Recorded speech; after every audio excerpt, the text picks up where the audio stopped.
Hello. I don't know if anyone's here yet, but hi. Um, how are you doing? Let me know what you're going to be reading or getting up to today.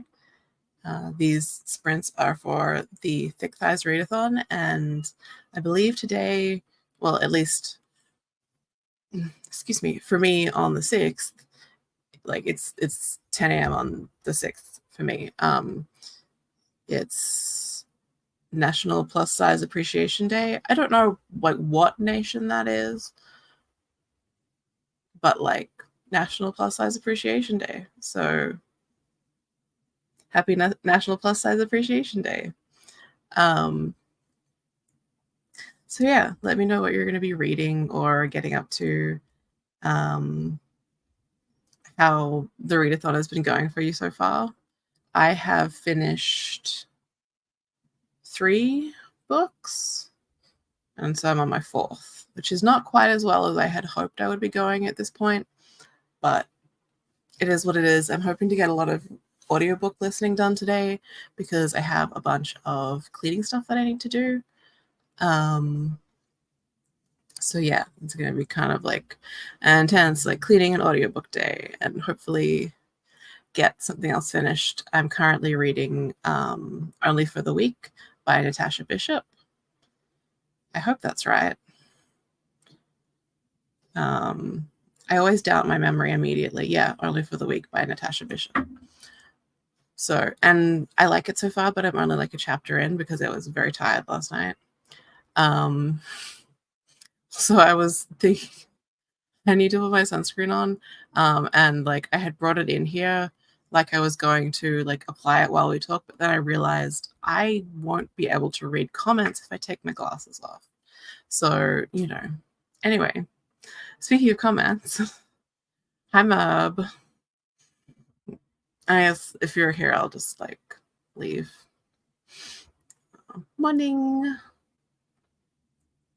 Hello. Yeah. Reading a romantasy called Sorrow of Shadows. Nice. Sounds good.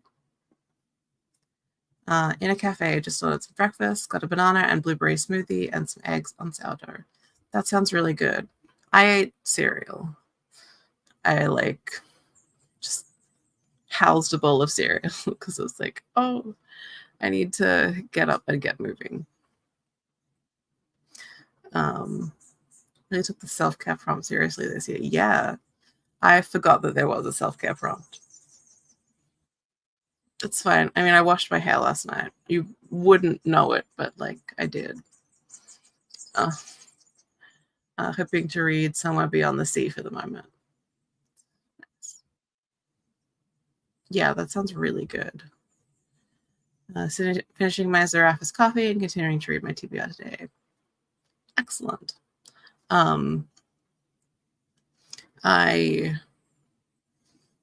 Sorry, I sound croaky. I'm sorry. I have been up for I got up at 8:30. I was I need a little sleep in, so I set my alarm for 8:30. So I've been awake for a while, but I still feel like I sound like I just woke up.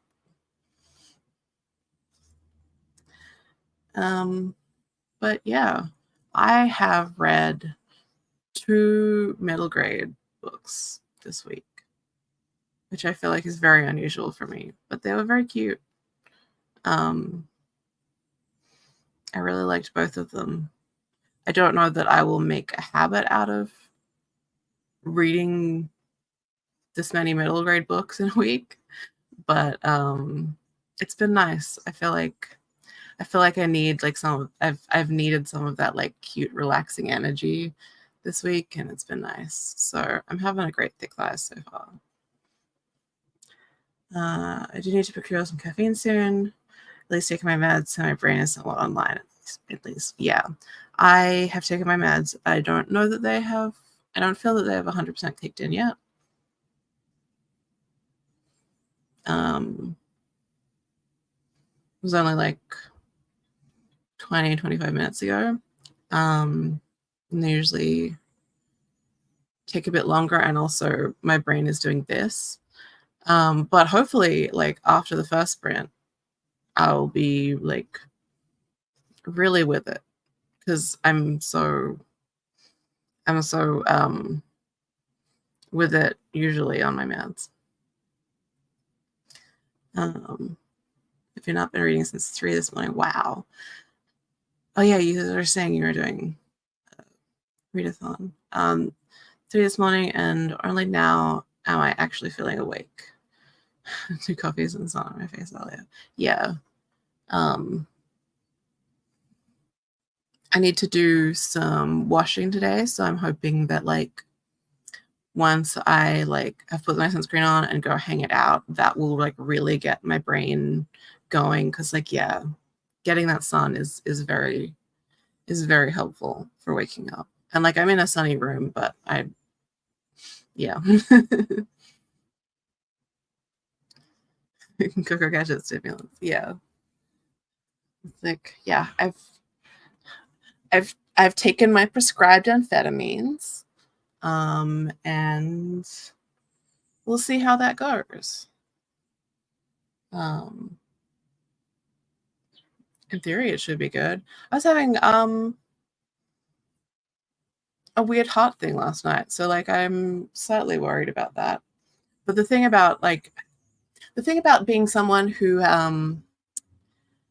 has anxiety and has also had heart problems is it's really hard to tell the difference between anxiety and heart problems. And when you start to think about, is something going wrong with my heart again, it doesn't make you less anxious. Like you don't become not anxious by thinking like, oh, maybe this is a heart thing. But I feel fine this morning. I'm slightly worried that I'm getting sick because Adrian is sick. Like basically his first day at his new job, he encountered illness and it took him out. And I'm like trying to fight it off. But it definitely contributed to me starting to feel paranoid yesterday, that it was like, oh, I'm retaining some fluid in my legs.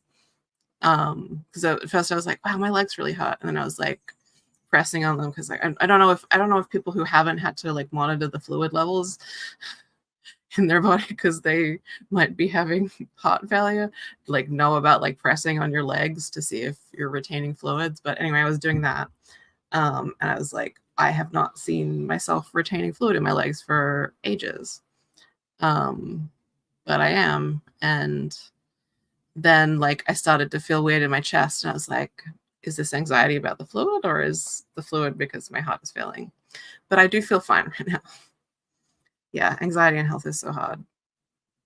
Especially as like I had before my heart failure, I had like passed off like the things that I was feeling in my chest as just anxiety, because it had been like a particularly anxious time for me, like because we were moving. And so it was also like I'm too busy to go to the doctor or the hospital. But like I like weird feelings in my chest, I just was like, well, it's anxiety. Because they feel similar. Yeah. But yeah, I felt particularly rattled by it. And was scared because my heart health has been like really good for a little while. Like I am currently at my last cardiology appointment. They were like, okay, we don't need to see you again for a year. So I'm kind of like in the clear to just, I mean, like I take 1 billion pills every day. But like with that, like my heart has been really good. So it was just like all of a sudden I was like, oh no, what's happening? But yeah, I think it was just like I was on my feet a lot yesterday, and I'm kind of fighting off getting sick. And yeah, so we're all good today. I'm ready to chill and read and clean. I got to clean a bunch because we have a rental inspection. So yeah. is how it goes. So anyway, I was thinking that we would start with a 1 hour sprint, just because like I want to like get myself ready. I don't know if we'll continue to do 1 hours. Probably drop down to 45 later, but we'll see. We'll play it by ear, see how we're going. But is like starting off with an hour good with everyone? Because I feel like that's how long it's going to take me to get myself fully into gear for the day. Also, if you've seen me on sprints, and if like a few, like if I seem to be wearing the same dress all the time whenever I'm on camera, it's because I have 3 of these because I like them that much.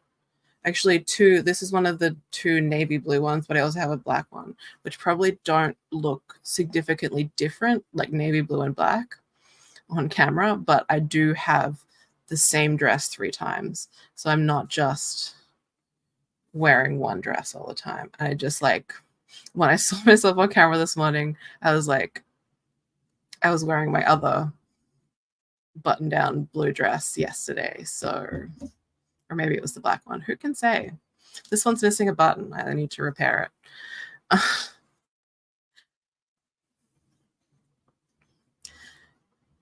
Yeah, like it's just so like comfy and easy. Like I like how I look in it. It like it fits nicely. It just like feels nice. It's soft and loose and flowy. And it's just like my standard house dress. And I just like, yeah, I needed multiple of them because I was like, no, I just want to be in this. I want to be in this. Yeah, exactly.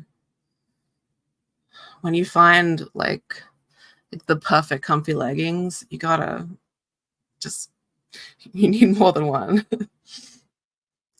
Always buy more of your faves. Bunch of Flinkrop teas. Yeah, yeah, and I tend to do this. So this is, yeah. But I do worry that like it looks like I'm just constantly wearing the same dress. Um, but it's because I got 3, so I can be constantly wearing the same dress. Um, so yeah, let's do an hour. Um, and then we'll come back and chat and see how we're going. So good luck with whatever you're reading or doing. And I'll talk to everyone in a little bit. Well, an hour bit, a bit of an hour. I'll stop talking.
Yeah, sorry about that. I totally didn't notice that when I minimized life at spaces, it had stopped the timer, although it seems to have kept going in the background. And we're on to the short break now. But yeah, sorry about that. I just got like really focused on what I was working on, and I kept like glancing at the time and being like, oh yeah, plenty of time to go, without noticing that it had stopped. So that's pretty silly. um, but yeah, how did we go? Um, Hello. Hey, how are you? I finished all prompts for Thick Thighs. Nice work. So I'm just reading The Fiancé Dilemma by Elena Amos. Nice. How are you liking it? Yeah, I'm silly. Track of myself here. Yeah, I was in a spreadsheet. Sometimes I just get really caught up in a spreadsheet. Libby's about to walk along the bottom there. Yeah, I have a new webcam, and the what are you doing? The field of view is much larger, so now you can sort of like see my floor there, and every time Libby walks past, I haven't like worked out exactly how I want it arranged, and how to cope with like, you can see so much more of my room. I usually only have to like clean up to like here. Yeah. At almost 30 pages. Nice. That's really good. I didn't read anything. You're reading The Sorrow of Shadows, right? I'm gonna go on a walk with the fam now. No worries. Have fun. Hope it's a nice walk. I'm gonna go on a walk this afternoon. I mean, I need to with Libby, but like, I'm gonna go on a longer one. It feels like a good day for it. Got to page 74. I made cereal and tea. Nice. I should make some tea, except it's warm. I don't know if I want a hot drink. We're definitely getting into summer.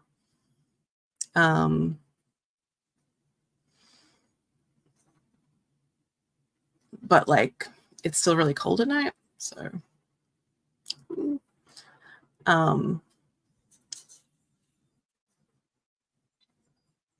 sorry, my neighbors are arriving home. It's just before I saw the thing about the timer. I had heard my gate, so I think I've had a package delivered, and then I heard their gate, and so I'm like, wait, is there another package? No, it's their gate.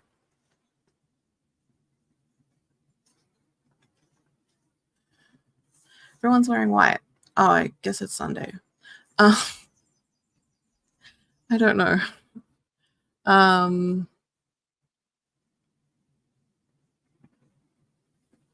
Brain. I swear, like, I am much more alert now that my meds have kicked in, but I sort of just, my baseline is, yeah, we're supposed to get to 29 midweek, and I'm not ready. Yeah, we've had, according to the temperature on that my computer is aggregating, it's currently 29 here. I don't know if that's true. It doesn't feel like 29 to me. What does the bomb say? Oh, the bomb says it's 30.1, feels like 30.2. Oh, apparently we're getting a maximum of 35 today. Soon. It's meant to hit 35 at 1 p.m. That's interesting.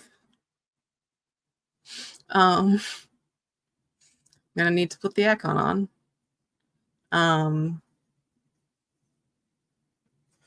Tomorrow, it's also meant to be 35.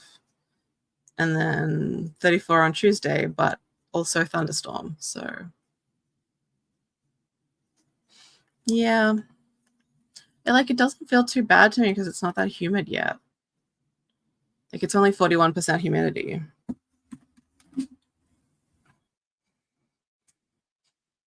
As soon as it gets like a little bit more humid, I'm like, oh my God, I'm dying.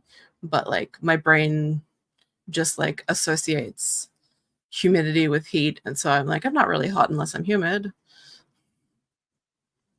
Next 27 here. Yeah.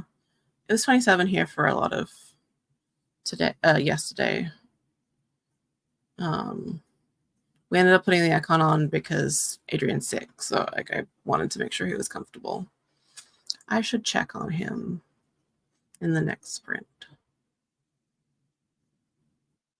Because he might be getting too hot. Yeah, humidity is awful. Yeah. It's intense, but I actually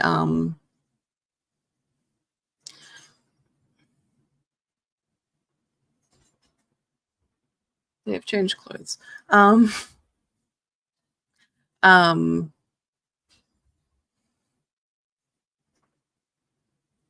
my God.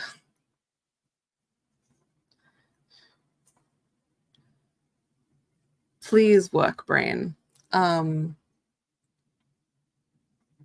I have no idea what I was going to say. I just needed to respond to the sound of my neighbor's gate. Hello. Let me know what you're going to be reading or getting up to. Yeah. We should probably do another sprint because I'm now a little bit distracted that I'm worried that it's like Adrian's resting at the moment because he's sick. I'm worried that he's asleep but overheating because he is more sensitive to heat than me. And so like I didn't notice that I was particularly hot, but I think that he might be.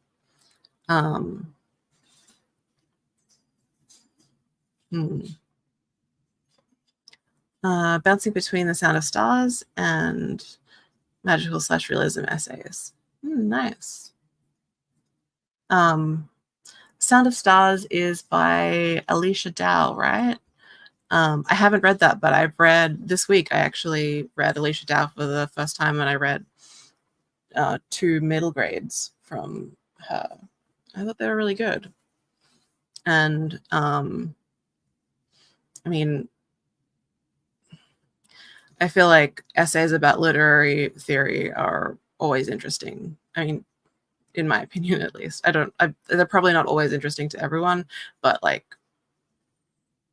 essays called magical/realism sounds pretty good. Yeah, cool. How are you liking it? Because yeah, I read Just a Pinch of Magic. I finished that yesterday, and also The Cookie Crumbles.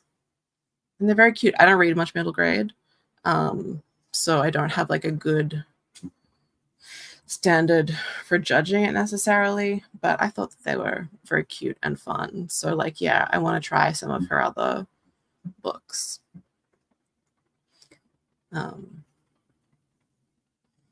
And seems to consistently write books with plus size characters, which I absolutely love to see.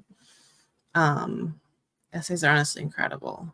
The author even talks about the context of migration, how Latin American lit is viewed by the lit community. Super interesting stuff. Okay, I need to read that. This is absolutely something that is of interest to me. Yeah. Okay. This is a very good, like, I know you probably didn't come here prepared to give a recommendation, but this is actually like I need to read this. Okay, so yeah. I feel like I've heard that name before. Awesome.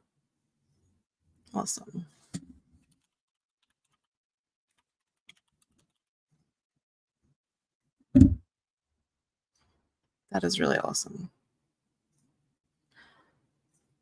Thank you for bringing that book to my attention. That, like, I'm very excited. I'm very excited about this.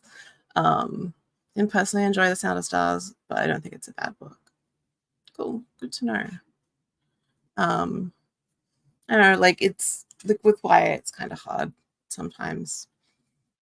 Like as an adult, I feel like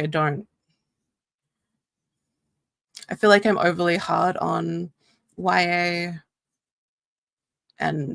but like it's just not for me.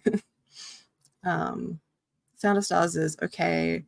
Some parts I have trouble with, but trying to keep my mind open and reading for the plot right now. All right. Yeah, like I don't know how YA is, but like the middle grade was very like it felt like it very much like embraced its audience, and like there was a lot of stuff that was kind of like very like kid logic and like how like a kid would imagine things unraveling, which like was like kind of like refreshing and fun, but also like I feel like could get really grating. um I feel like it's just got an annoying boy. I have hard time, right? Yeah, I can put up with a lot of annoying characters.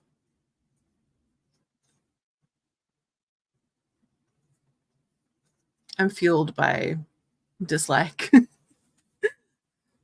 Anyway, are we good with doing another hour sprint? That feels like a good amount of time, and I won't accidentally have the timer stop.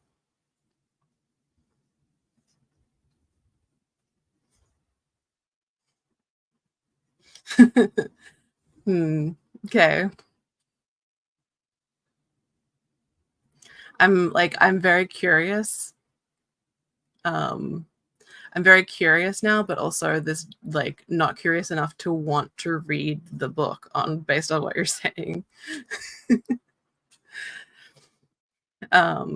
Yeah. All right. So talk to you in an hour.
So my microphone arm has come unstuck again.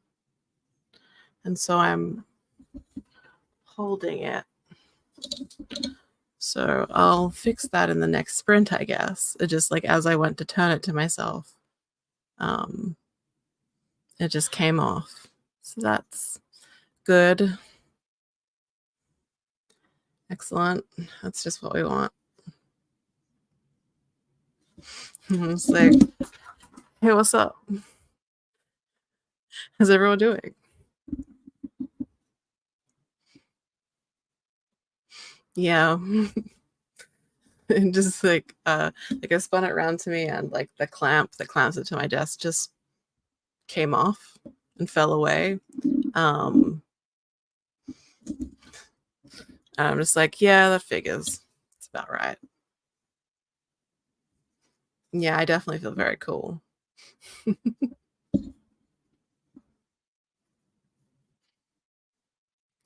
So yeah, how did we go? I didn't get anything read. I mainly just listened to a podcast and worked on some spreadsheet stuff and talked to Adrian a bit. Libby's been complaining at me because he's coughing. She, like, for a little bit, she was just kind of sitting under my desk and stabbing me in the leg with her claws. Not like drawing blood or anything. She's just like poking me with her paws to make him stop coughing. And I'm like, I would stop his coughing if I could, but it wouldn't be because you told me to. I read about 25 pages of Sound of Stars. Wow, yeah, I'm getting the impression that he's a type of way.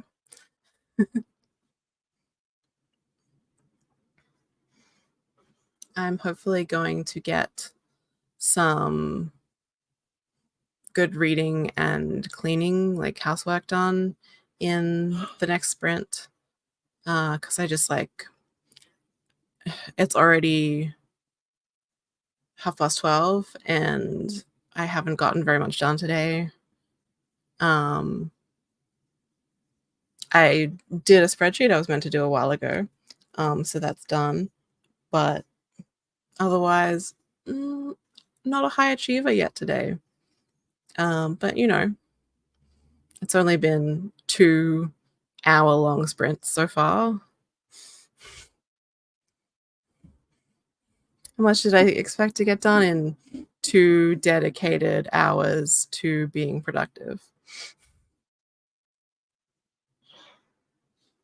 Yeah.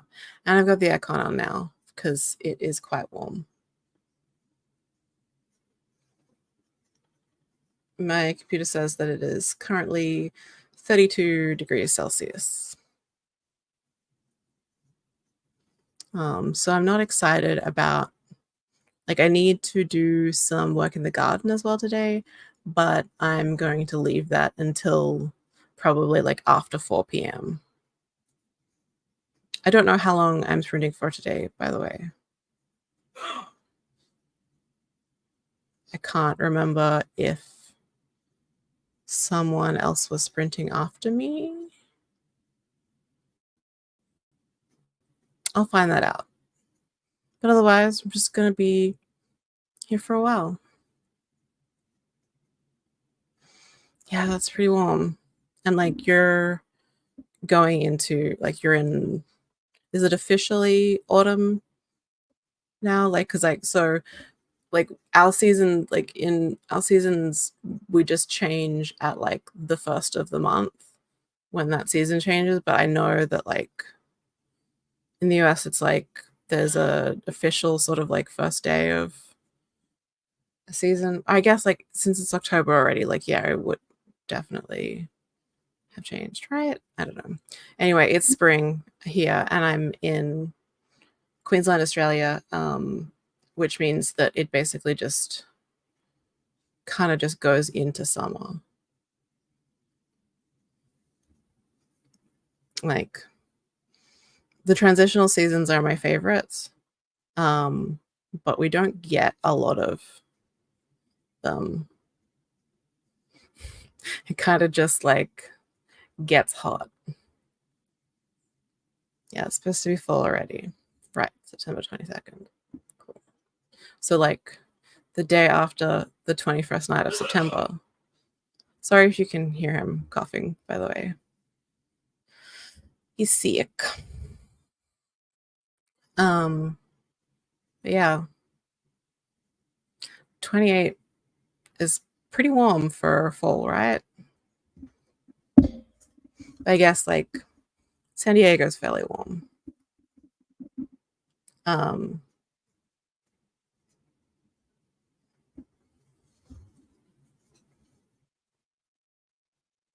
yeah, he just started a new job, and on his first day, he spent time with a coworker who then ended up sick, and so now he hasn't ended up sick. So yeah, at least like it's a long weekend here, so he'll have tomorrow off as well, and like I'm hoping that he's feeling better soon. Yeah, it's really rough. It's usually warm here in general, but we dip down to the low 20s during fall. Yeah, that's what I would expect. Um, yeah, it is. It's very much like, oh, come on, things are meant to be smooth sailing from here. But yeah, I'm just like trying to like prevent myself from getting sick as well because I tend to be very susceptible. Um, but yeah, it's just like probably should have seen this coming. um, but yeah, hopefully he'll be feeling better soon. I think his coworker is better at this point, so I think he said that. But yeah, so it's all good. Yeah, definitely. Um, I just got a bag of oranges. So, um, yeah, anyway, how about another sprint? Are we good with the hour-long sprints? I feel like, I mean, I'm like, they're working for me, but they're not because I haven't gotten anything done. But I still feel like probably they're the right way to go. I think maybe. I am like really determined to be productive this time. Okay, cool. Thank you. So yeah, we'll do another hour. And I'm really hoping that like when I come back, I'll have like some good productivity to report. Um, and also I hope that guy in your book gets less irritating, or at least irritating in a funny way. um, all right, let's do it.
Hi, hello. I wasn't late. It's fine. How did we go that time? I went fine. I didn't get as much done as I had hoped, but we're going okay.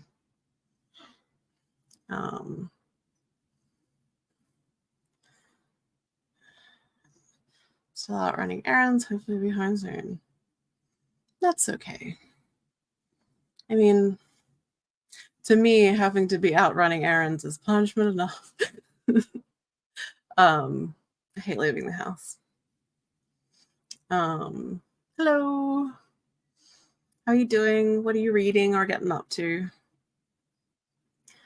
Up to page 93 now. I want to throw the book due to some characters, but I don't want to wreck my book. Maybe you need like a stress ball or something.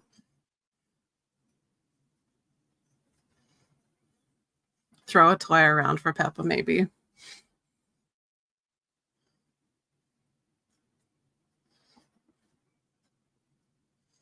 I think I read about 35 more pages. He's moving along. For a sec, I liked him. Only for a sec. Only for a sec. Oh no. Read 25% of my book. It's just very meh at the moment. Got a lot of meh books going around. I'm not saying mine is meh. I didn't actually read again. Is this a readathon or something? I keep putting it down and reading it in 10-page blocks. That's not ideal. That doesn't sound like a good time.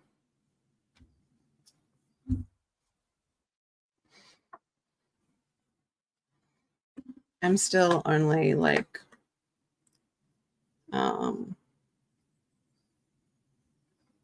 one chapter into Only for the Week, which is where I was last night.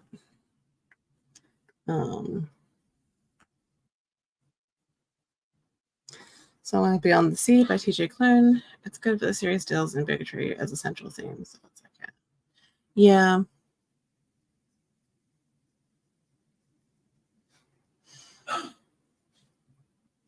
It's not ideal.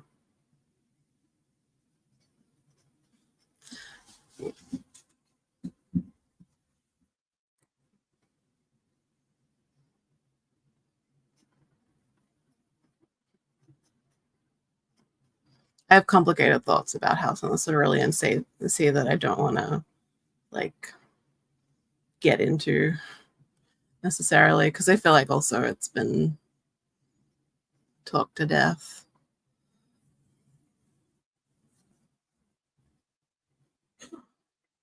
Yeah, like I can't deal with like that kind of like stop starting reading. I feel like it takes me 10 pages to like get properly like locked in and absorbed.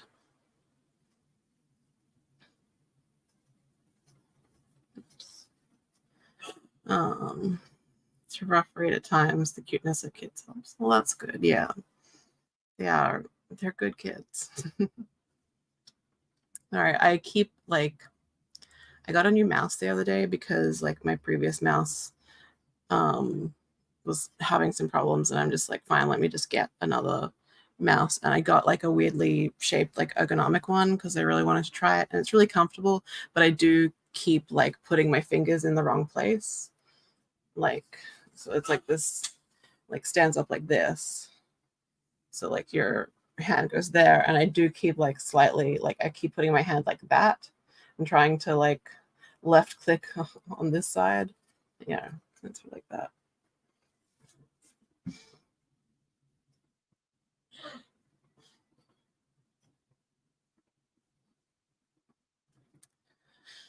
I get you. It's got its issues. I'm reading the second one to see if the issues are addressed, honestly. Yeah.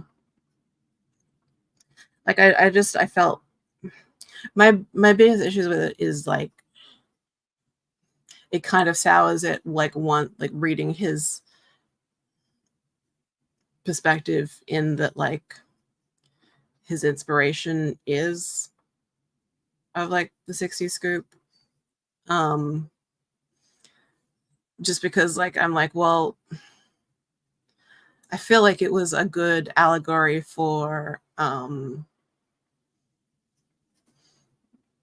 queer kids, and like that's definitely like him like writing more from like what he knows, but like I feel like it has parallels to the way like queer people are treated, but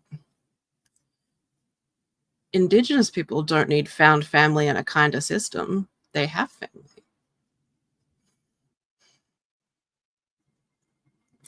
I have a vertical mouse too. Yeah, like I'm really liking it. Like my wrist is so much more comfortable. And like I'd always like kind of wanted to get one because like back when I used to do a lot of like 3D work, I had some friends who had them and like swore by them, but yeah, I just like sort of had never gotten around to it because also like my previous mouse was like fine, but now that it's not fine, I'm like, let's try this out. I was always intrigued by economic community stuff. Yeah, I just like I love looking at like aesthetically pleasing computer stuff, like that's all cute and stuff, but like what I actually like to use is like ergonomic or like serviceable in some way, like I love looking at people's like mechanical keyboards, but I will never get a mechanical keyboard because I have a washable keyboard. Like the keys are really comfortable, and also I can literally put this in the sink and scrub it, which is just like so soothing to me. I love being able to just like literally wash my keyboard. Yeah. It's like why did you even say that in the promotion stuff? It's like it clearly like I don't know, like benefit of the doubt, it clearly got away from that idea.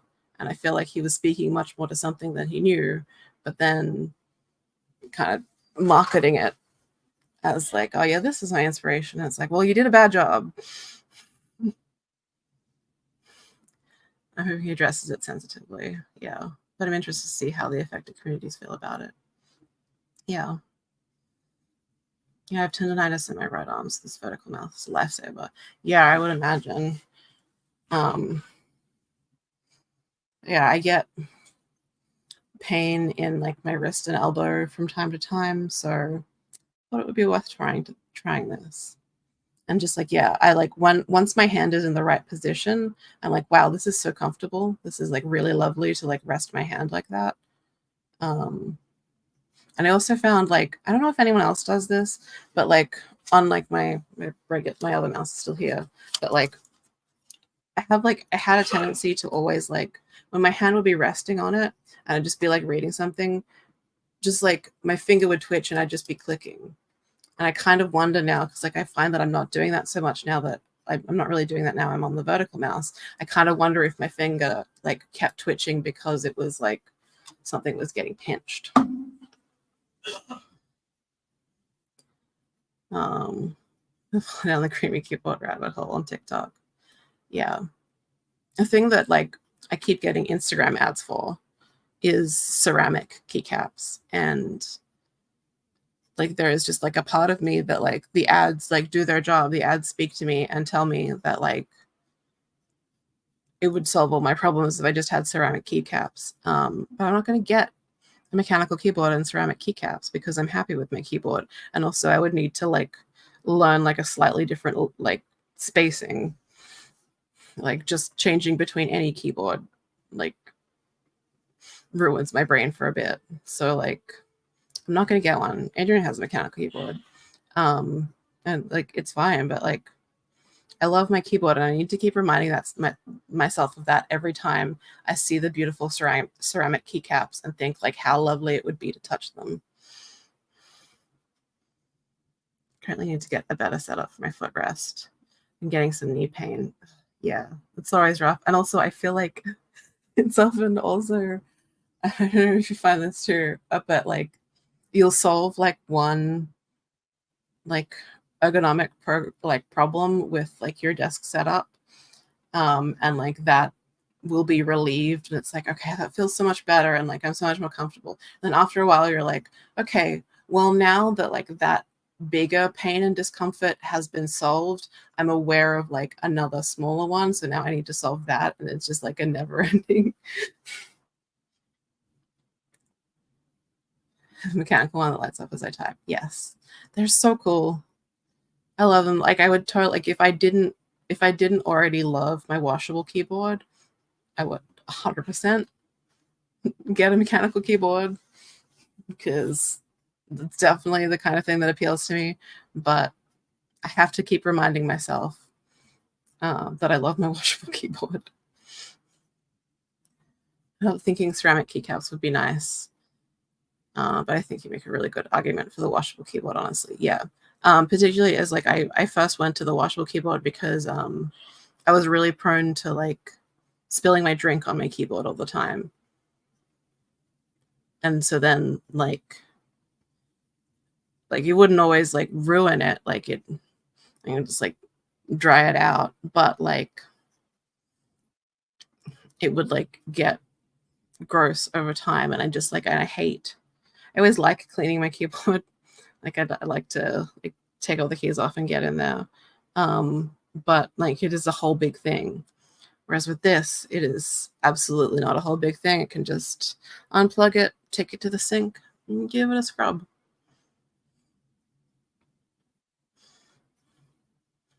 So I might also need a better chair, but yeah, one thing at a time. Yeah, and it's like, well, it's also like I can really afford to address one thing at a time. So let's address the biggest thing, and then once that's no longer the biggest thing, something else is the biggest thing. I have a very good chair that is slightly broken, which is very frustrating because it got like the up and down movement. There's something wrong with it. It happened when we moved into this house. Like the movers did something to it, which is very unfortunate because it's an extremely expensive chair. It probably is still under warranty, and I could check that, but I just haven't gotten around to it. But yeah, like this is my this is a dark way to say it, but I was about to say this is my dead grandma chair. And it's that it was my mom, my mom's mom, my grandma left her some money in her will when she died. That my mom then like passed some of it on to me, and at the time, like I really needed a new chair and was sort of like convinced to spend the extra money and like get a really fancy desk chair. So I have a steel case gesture chair, and it's very good, but it didn't solve all of my problems, which is unfortunate because it was like $1,100. Can you imagine if you just had the money to fix all the things at once? I think it's wild that making sure you're not in pain feels like a fantasy. Absolutely dystopian world we live in. Yeah, absolutely. It's, but oh well, one thing at a time, I guess.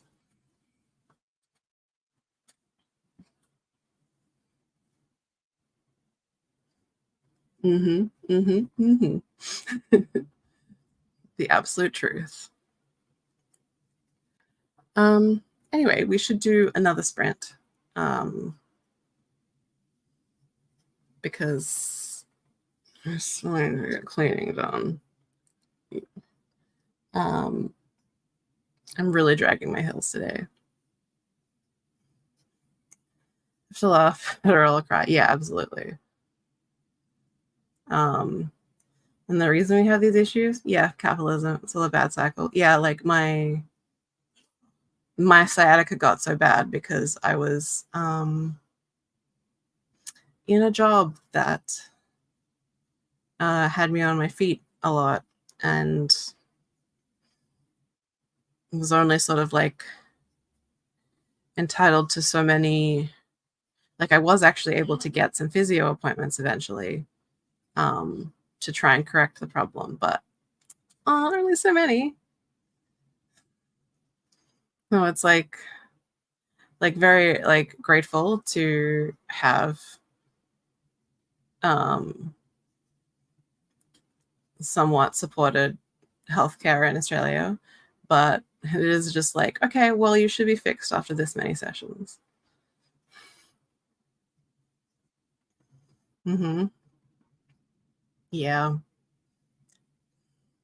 We have a rental inspection on Wednesday. I think it's Wednesday and not Tuesday. I'm pretty sure it's Wednesday. It's Wednesday. Confidently it's Wednesday. Yeah. So need to get ready for that. And so I need to do a bunch of stuff in the yard as well, but I am not going out there right now because it's 33 degrees. Yeah. Sciatica sucks. And I just like keep dealing with it. Yeah.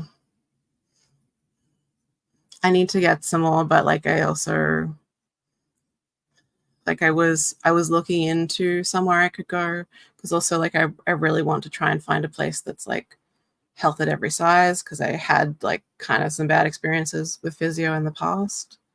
Um, but like right when I was like looking into that, then like Adrian had like lost his job. So it's like, okay, well, that's on the back burner now. So yeah, I guess I'll be able to address that again, but yeah, probably need physio. Yeah. Finally got an appointment in 2 weeks with my doctor. Well, I'm glad you finally got an appointment, but yeah, it sucks when you're just like waiting or like you need something, but there's just so much waiting and uncertainty.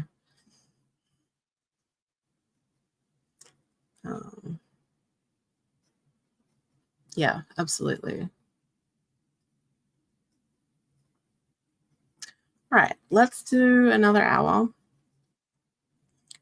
because I'm definitely going to waste at least 15 minutes of this. So, but hopefully only 15 minutes. That's the goal. All right. Um, yeah, let's do it.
feel like that hour went really fast.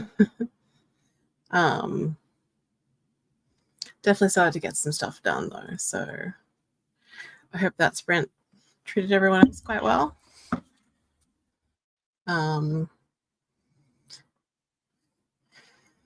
Yeah. I'm just working on doing some tidying up and listening to more Only for the Week. I don't love the male love interest's perspective as much as the woman's. This is kind of, it's not for me, but no, I'm still very early in it.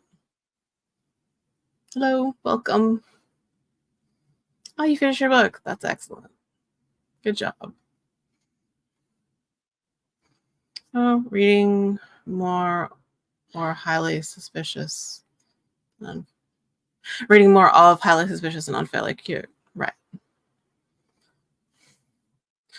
Daddy issues are strong in this one. Oh no. That doesn't seem ideal. I read about 30 more pages and switched to my audiobook while I work on some D&D character backgrounds. Nice. It's pretty cool. Productive sprint then. I didn't actually get that much of my book like listened to, but like I made a start, so that's something. I started back in with I Don't Need Therapy and got to a bit that was so full of secondhand embarrassment that I DNF'd in 2.5 seconds. When I was a teen, is painfully relatable. Yeah, I'm very prone to secondhand embarrassment and cringing. Hi, just joined just as last sprint started. Made some good progress on my book. I'm glad to hear that. What are you reading? I'll mop my kitchen. Nice. I also need to do that. Well, I need to vacuum all the floors first anyway. But yeah, the kitchen definitely needs a mop. I was mainly working on like some of the mess that I have just out of frame in this room. So I was just kind of like down on the floor. Yeah, I'm so sensitive to it. It's not as physically painful. Yeah, I totally get that.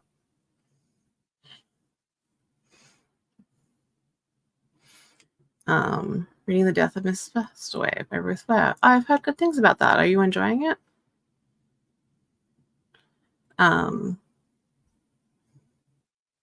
only read one Ruth Ware, and that's the one that is like inspired by The Turn of the Key. No, The Turn of the Screw. Yeah, her book is The Turn of the Key, and it's like based on The Turn of the Screw. Oh, just got a call from Kale to meet him somewhere to pick up an entertainment unit. Have fun with renties. Wow, just leave then. I mean, I'll never forgive you for this, but that's fine. Pretty good so far. I'm about 100 pages in. Do you have any? I'm like, I don't know the structure of that one, but I'm like, do you have any theories? I feel like whenever I go into like a mystery thriller, I'm like constantly like, okay, who done it? Got to generate some theories. What's going on? Like, what is the author hiding from me? But yeah, so I'm glad you made good progress with it.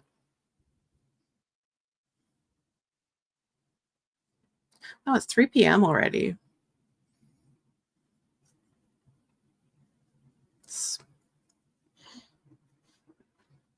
I thought it was earlier. So we've been going for 5 hours. Pretty good. I definitely feel like I should have achieved a little bit more by now, but Yeah, not great. Like, I'm getting some done, but I just sort of had a very slow start. It's frustrating. Also, I thought you were leaving me. Yes, I'm always trying to figure out mystery thrillers as I go to. I have some theories and just hit a big revelation point. Ooh, love that. Very fun. Yeah, slowly. I thought I would be further through, but no.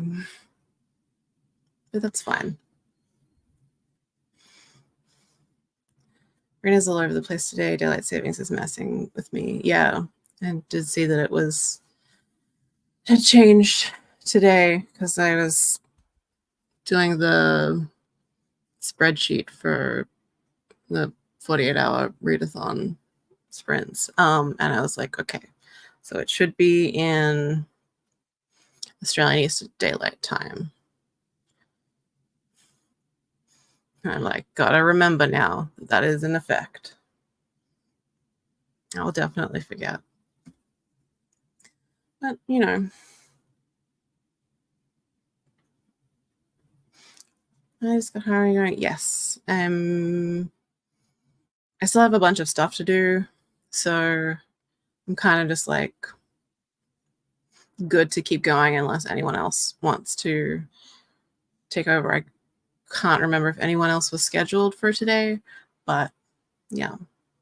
I'll definitely be going for at least a few more sprints. So plenty of time to read and whatnot.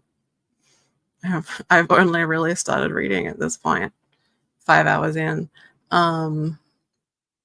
That's a bit yikes. What have I been doing with the day? I've been talking to Adrian a lot. So yeah, that's where we're at. Yeah, not sure what to do. Might read another chapter of the second sex. I'll draw. Yeah, I really want to read another chapter of the second sex, but also like I feel like I need to try and get a good chunk of my overly ambitious thick thighs TBR read, and 2, I need to just have like stuff I can have on in the background while I'm cleaning. So audiobooks. The audiobook for someone you can build a nest in to start. Oh, I'm really curious to see how that is. Probably do one more then go to bed. No problem. Would you prefer a like shorter sprint, like a 45 rather than the 60? I don't want to force you to stay up like beyond where you're comfortable. I need to find another audiobook now. Oh no. See, this is why the reason I make TBRs is really mainly because I want that feeling of like there's always the next thing to move on to.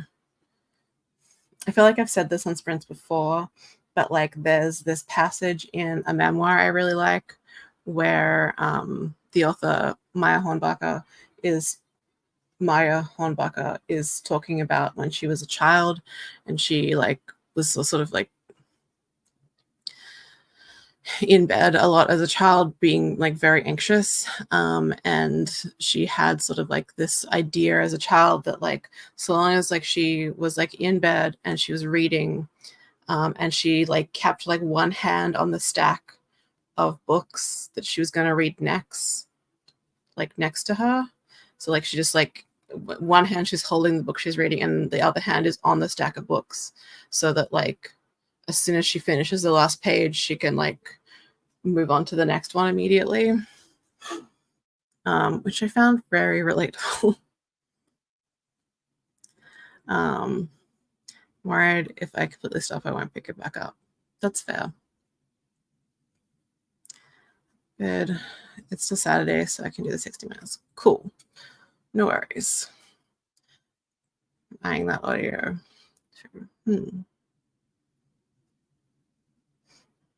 You can get a buddy read going. It's not the usual thing I read, so I don't know if I have that much to say though. I mean, like, won't you have more to say? Because it's very, like, novel to you, maybe? I'll have to see if I still have a credit. I got it from Libby. Yeah. You need to get that sorted out still, but Robbie has it now, so. Just saying. What do you need to sort out about Libby? Just, how can you live without Libby, the app? And I also couldn't live without Libby, my dog, but need libraries, love libraries. Can't survive without libraries. No, that's so mean. She'll be really pleased briefly, and then she'll be really upset.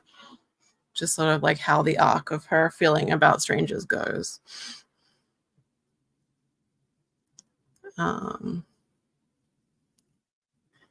Actually, they're reading now. Wow, man is real. Wow, that's really cool. Yeah, I feel like they would get along. I have two queens in one house. Yeah. I don't know. Libby is like pretty good with other pets so long as they're not too much. Like she doesn't like dogs that bark a lot. So I feel like she would get along with cats better because, like, to give her some space, maybe. I don't know. Yeah. No. Pepper and Libby only. I can feel as well. Get along by laughing at how dumb Tilly is together. Aww. Tilly's a precious little weirdo. Precious little yeasty princess.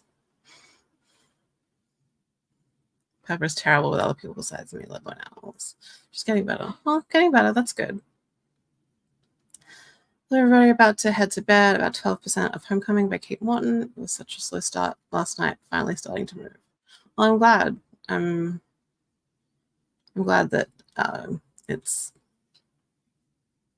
getting better. But yeah, good. That's if I read that, I'll try and like keep that in mind. Like about the slow start. I'm flagging a little bit. I need to take my optioning decks. Oh, thank you so much. That's so nice. She kept getting under the painter's feet when my balcony was painted the other day. What a little brat. A little tiny bag of rats. She met out the person I'm staying with, and then they go to pet her, and she hisses and swats at them. Like, your cat is seriously so weird. I mean, that's very Shiba behavior. Like, are we sure that Tilly isn't a Shiba? So this great Instagram reel the other day of like someone's like like coming up to them on the couch and like staring up at them, just like asking for attention, and then they reach, and as soon as they finally reach out to pat them, the dog just walks away, and it's like, yep, that's what they do. Ever hisses at my NDIS cleaner, and she carries the vacuum. Well, it's weird behavior. You gotta call out the weird behavior. She sits outside the door on the toilet. This is when they come out. Oh, but as long as she doesn't trap them in the toilet. Prologue tried to jam too much into it.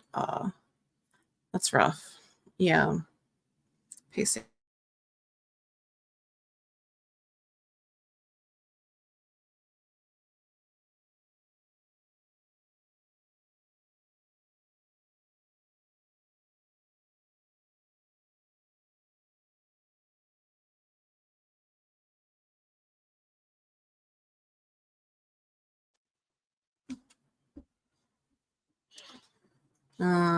Okay, my internet just dropped out for a minute there. So I hope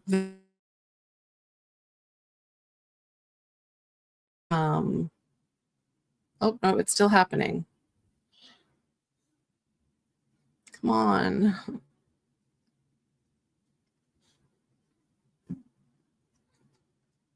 Are we connected? What is happening? Okay. How about now? Can you hear me okay now? Yeah, it was weird. It just like kept like dropping and cycling and okay. All right. We're good.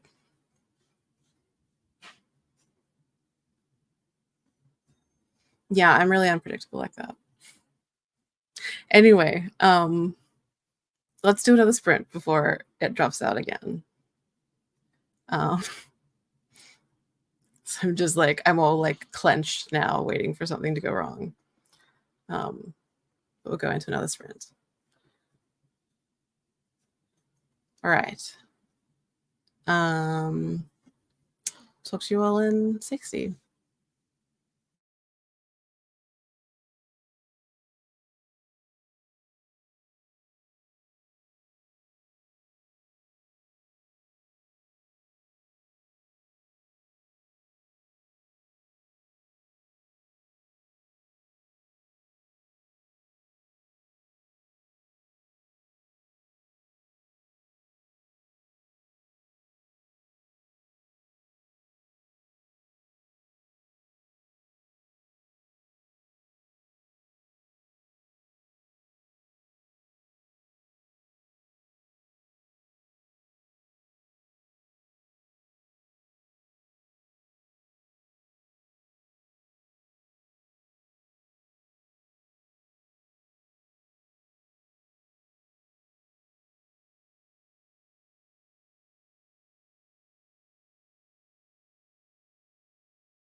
Hi, how we do?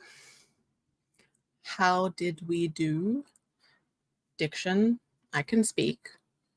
I'm great at speaking. Definitely. There's definitely a lot of evidence for that. Anyway, I hope everyone had a good sprint. I got an okay amount of stuff done that time. And also some soothers arrived for Adrian, and he got some relief from that, so that was really good.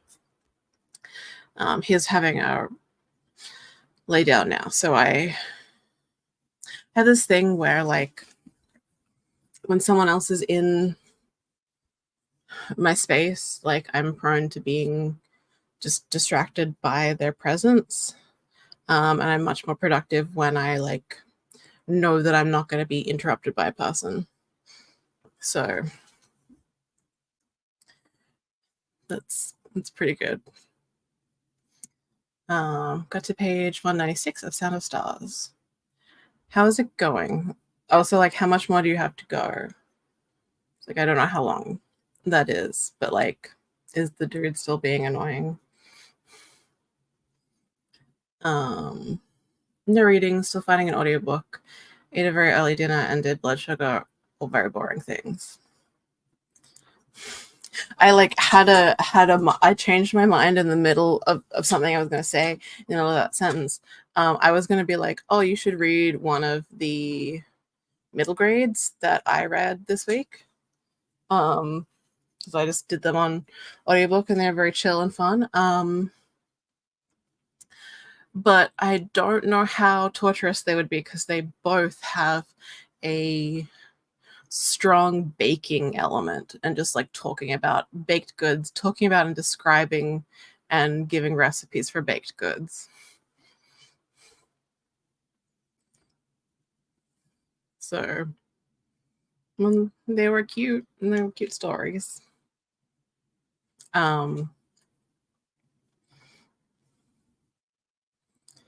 So yeah, I didn't actually get any more reading done that time. I just rejoined one of my podcast Patreons that I had. I, like, got rid of a bunch of, like, all my, like, Patreon subscriptions for a while because we didn't have income. And I've just sort of, like, I joined back to one even before we were sure that Adrian had a job, just because I needed it. They had, like, If Books Could Kill had an additional bonus episode about Mayor Eric Adams, and I'm obsessed with Eric Adams, so I had to listen to that. And then they've had another bonus episode about Eric Adams since then, because more stuff has been happening with Eric Adams. So yeah, so I was signed up for that one, but I've just rejoined the maintenance phase Patreon. So I've been catching up on, like, the bonus episodes that I had missed out on. Well, it's good. And those are both Michael Hobbs podcasts. I spend a lot of time listening to that guy talk. About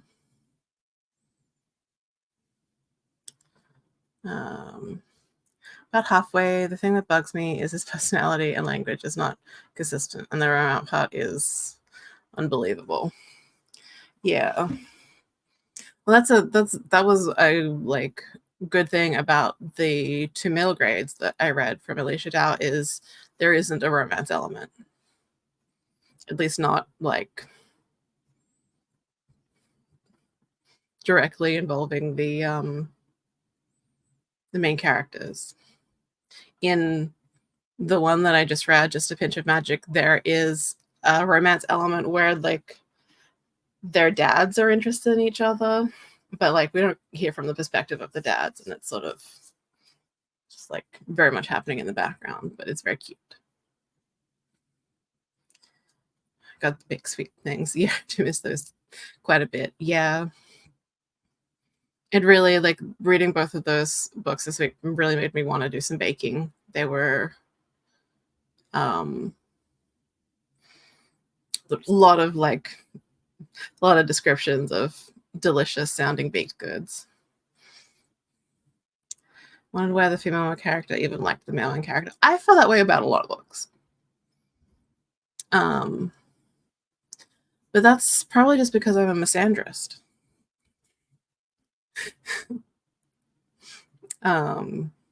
Yeah. It's definitely a thing. Sounds like the middle grades would be better for me. Yeah, like I like they weren't like new favorites or anything, but they like were very cozy and cute, and yeah, it's really nice. Both of them, like, they were like two different, like, they're not like set in the same world or anything. It just, they both had a baked goods element, and they both like centered on like two like girls who were best friends. And one was fantasy and the other was like a mystery. Yeah, it was good. Yeah. Yeah. And sometimes just don't eat them. Don't eat them.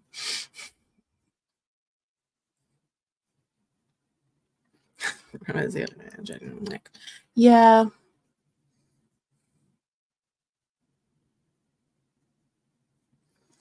Yeah. I have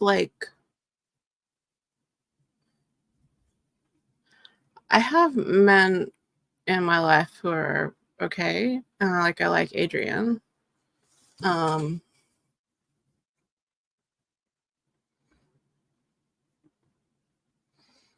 Love Charity, and she fixed her man problem.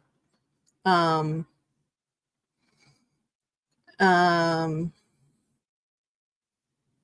my girlfriend Charity is a trans woman, just to explain like what that she fixed her man problem was. Few men in my life I like, but otherwise I'm good. Yeah, I'm gonna feel the same way. And in books, like these like men in books who I have like no allegiance to, I'm like, why am I hearing about like there is like this perfect goddess on earth who is apparently paying you attention, and I don't understand. Yeah, thank you. I'm hilarious. I don't know that bookmen are good. Yeah, it's kind of the thing.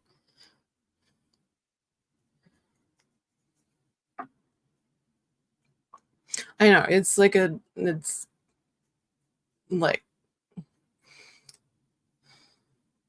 sometimes you just have a man problem and you've got to fix it.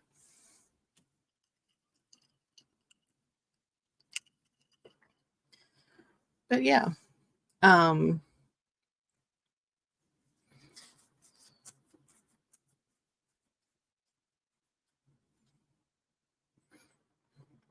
I feel like a lot of the time, like particularly like when I'm reading romance, a lot of the time I'm just kind of like, I would 100% love to date the female main character, and I have no idea why she likes the male main character.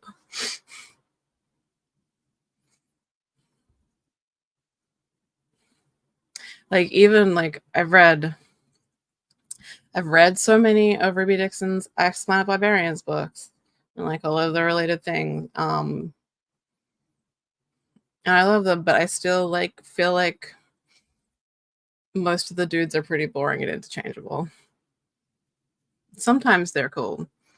But mostly they're just a big blue sheet of cardboard. Maybe that's why I like the Praxians, because they're doing something. Those Catman aliens, they're doing something. I don't necessarily know how I feel about what they're doing, but they're doing it and it's memorable.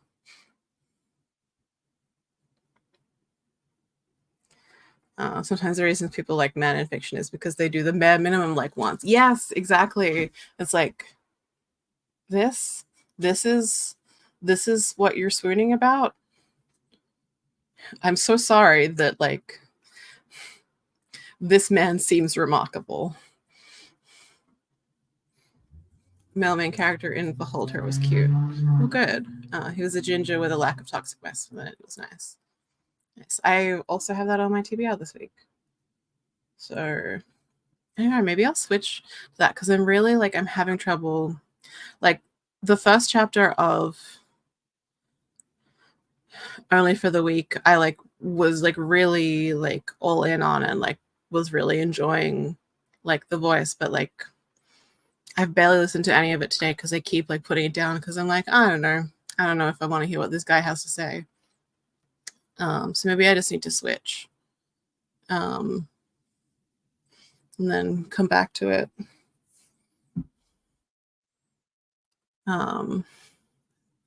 Whereas read that first book and was like, so just please women, what else? Yeah, pretty much that.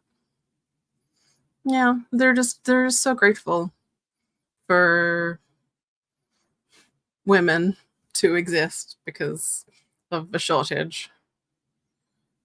And also like I feel like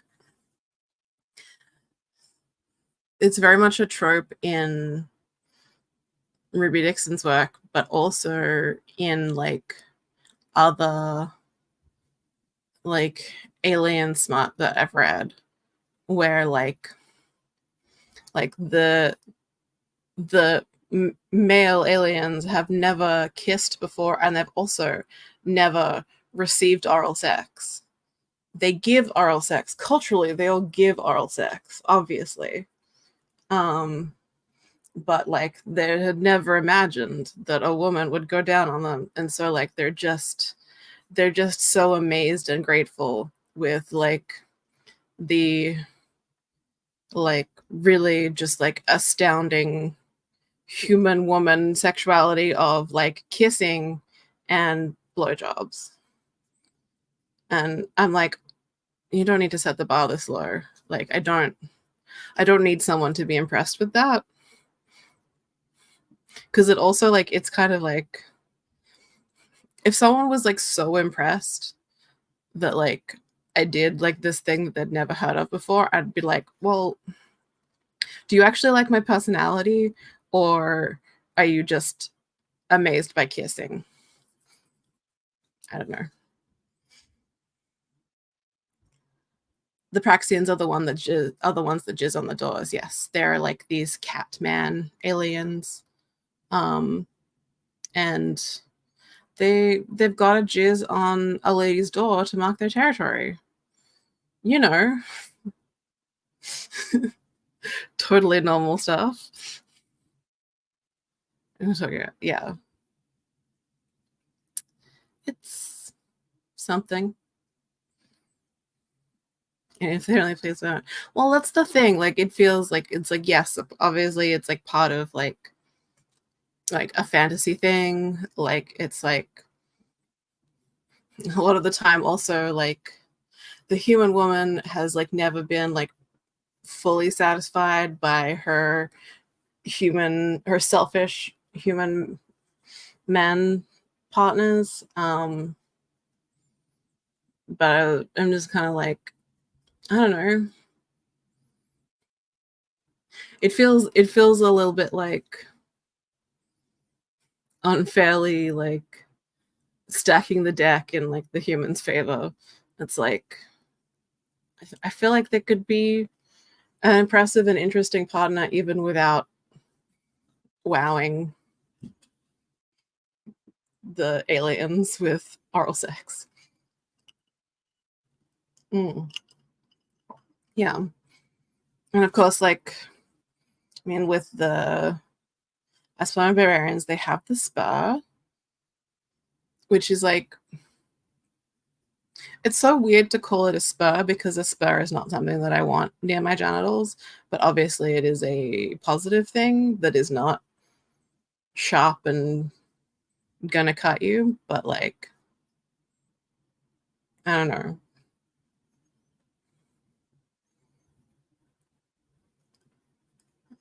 I can't believe my woman would do such a thing. Yeah.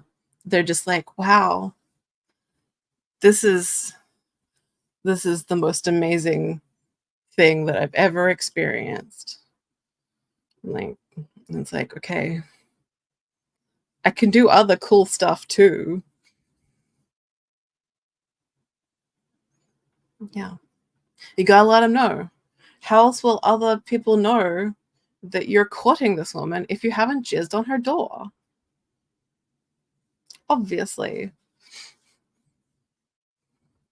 And then they have like with the Praxians in the like Rizda 3 books on the Rizda 3 planet, um, there's this element of there's like a plant that is basically just like an insane aphrodisiac for them, and that's how there have been multiple books in that series where a cat man is tied up and just repeatedly jizzing in his pants because he's just so horny because of he's basically drugged by the aphrodisiac plant.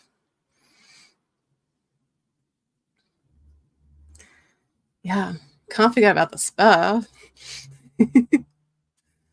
Well, they just for vibrate might be perfect. Yeah, and well, actually, in a vibrate, but in the members of the blue alien race, I can't remember the sock people because like they're Sakwi on the ice planet, but that's because like they're species name combined. Anyway, they culturally what they like to do is they always get pierced. So because like for the blue alien women, they don't have clits, which again, like what is the purpose of the spur? They don't have clits, their pleasure centers are inside. So like these dudes always like culturally like they get a bunch of dick piercings so they can be ribbed for her pleasure. And so like for the human women, it's like, wow, pierced and this little thumb-like appendage, pretty neat. Yeah.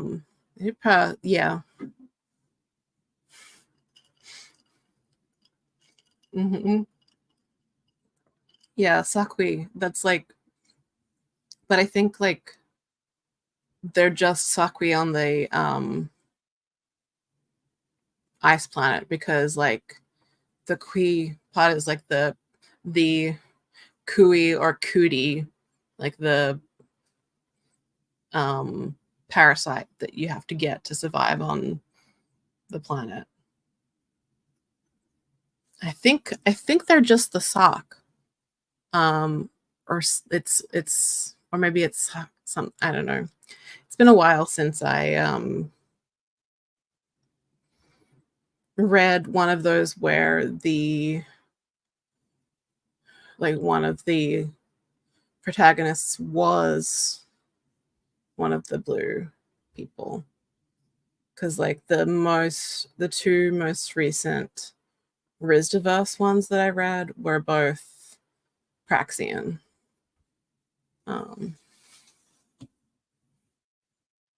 Yeah, the not Hoth version of the species.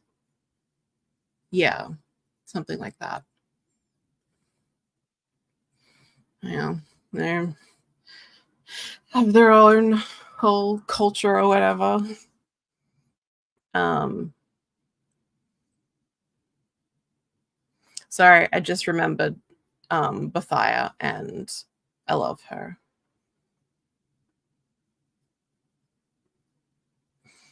I love Bethia. I have nothing else to say about that. I love Bethia. She is the best of the aliens. And her book is the best because she ends up in like a polyamorous relationship with a guy who is like a veteran of the war and is basically like a cyborg. Like he's like like he has a lot of cybernetic parts because he was injured in the war, and also a human clone. They're just a lovely little throuple. I don't know. I I did, obviously. And like, to be clear, I haven't like, it's not like I've given any of them like 5 stars. Like nothing has like blown me away, but I find them like really good comfort food. Like they're just like, I like the element of like them being formulaic um in like a comforting way. Like there aren't like a like I'm not actually like a big romance reader, but I have read so many Ruby Dixon books um with I have mixed opinions on a lot of them, but I don't know, it just I found that they like really filled a really good spot of like comfort read for me. They're like when I'm sort of like low energy, having trouble like concentrating, I find that I can always like I can concentrate enough to read like A Nice Planet Barbarians. And it doesn't ask too much of me. And so yeah, I often like I got through so many of them because like a lot of the time I would be like alternating between them and like other books that I was reading, and so it was just like really nice to always like have sort of like a potential like easy read to turn to, like if I was getting like frustrated or tired with something else I was reading, and that's how I ended up getting through so many of them. So I don't know if you have like a space for something like that in your reading life. I feel like they're a really good option. I mean, like Merb can also vouch for that because she has also read an insane amount of them. Um, but like, I don't know, it kind of depends. Like, cause like I can't like wholeheartedly endorse them as like, wow, this is really good. And you just like, you can't live without reading them. Cause like they're not, they're not life changing. They only changed my life in the sense that like I became a person who had read like, I don't know, 60 books of alien romance. Um, but yeah. So yeah, if it like if you have a place in your reading for that, then I think that they are so good at that. But I wouldn't recommend them as a like, oh my god, you have to see where this series is going. Um, I wish the one I was up to was a book I could read for thick thighs. Which one are you up to? Um, yeah, did some drawing, now cooking lasagna. I want lasagna. Um, they're terrible, but they're fun. Yeah, exactly. Like, and like my favorite ones are ones where she takes like really big swings, and it's like, I don't know about this, but it's silly and it's making me happy. Yeah, I give like a lot of them 3 stars. I've given some like 3.5s. And I've given also plenty of 2 stars because there are some clunkers, but I still like had a pretty good time. Maybe good palate cleanses between the books that destroy me emotionally. Yes, they're so good for that because like sometimes it's just like, okay, I can't just like go into something else like after that, but like you still want to be reading because like I don't know, I like to always have something on the go because I can't just sit in my own thoughts. I'll go insane. So I find them great for that. Yeah. Yeah, they're not necessarily good books, but they're fun and easy. Just so fun and so easy. And it just I'm very grateful for them. I feel like they've really changed how I read, I feel like, and how I view reading, which is sort of like a transformation that I was sort of like on that I've been on for a long time because like growing up, I my mom is kind of a literary snob. And I mostly just read literary stuff growing up with like a few like kids book exceptions, but like I didn't really read much like and like there wasn't that much in the way of YA when I was a young like a teenager. Um it's like the boom of that genre sort of happened after I'd aged out of it. So I've read more YA as an adult. Um but like I sort of like I had this idea that like I needed to just like read the pretentious things and then I went to uni for creative writing and had to do a lot of like reading and critique for that. And then I stopped reading for a couple of years.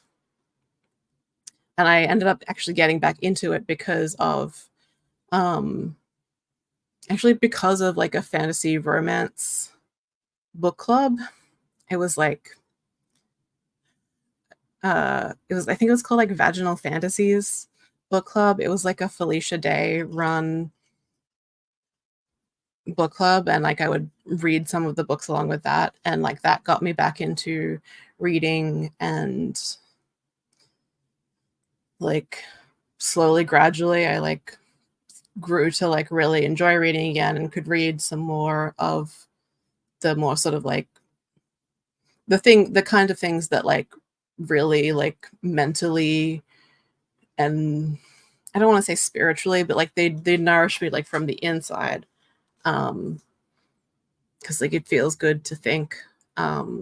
And so I got back into that and I've still always sort of like had this like kind of push pull relationship with like reading unserious things, I guess. And reading more genre stuff and reading um yeah, but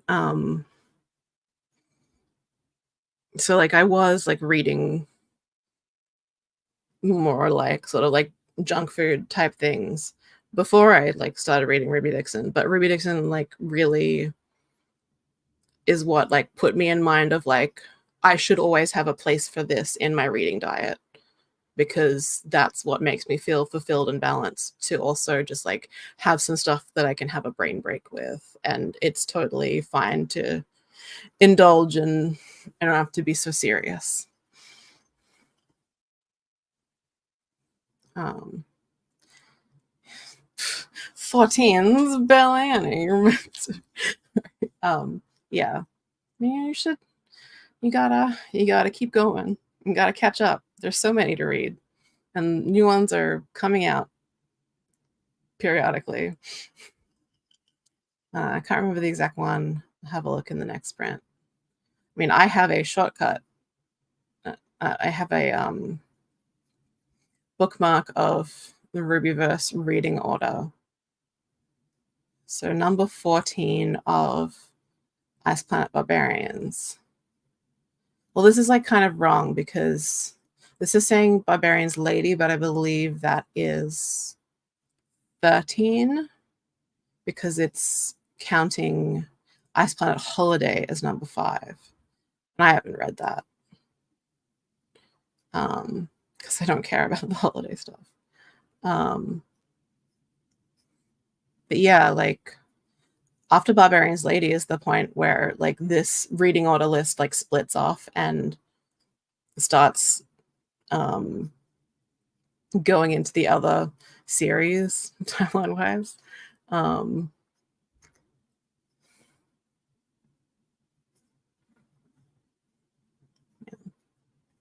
no worries. Welcome to the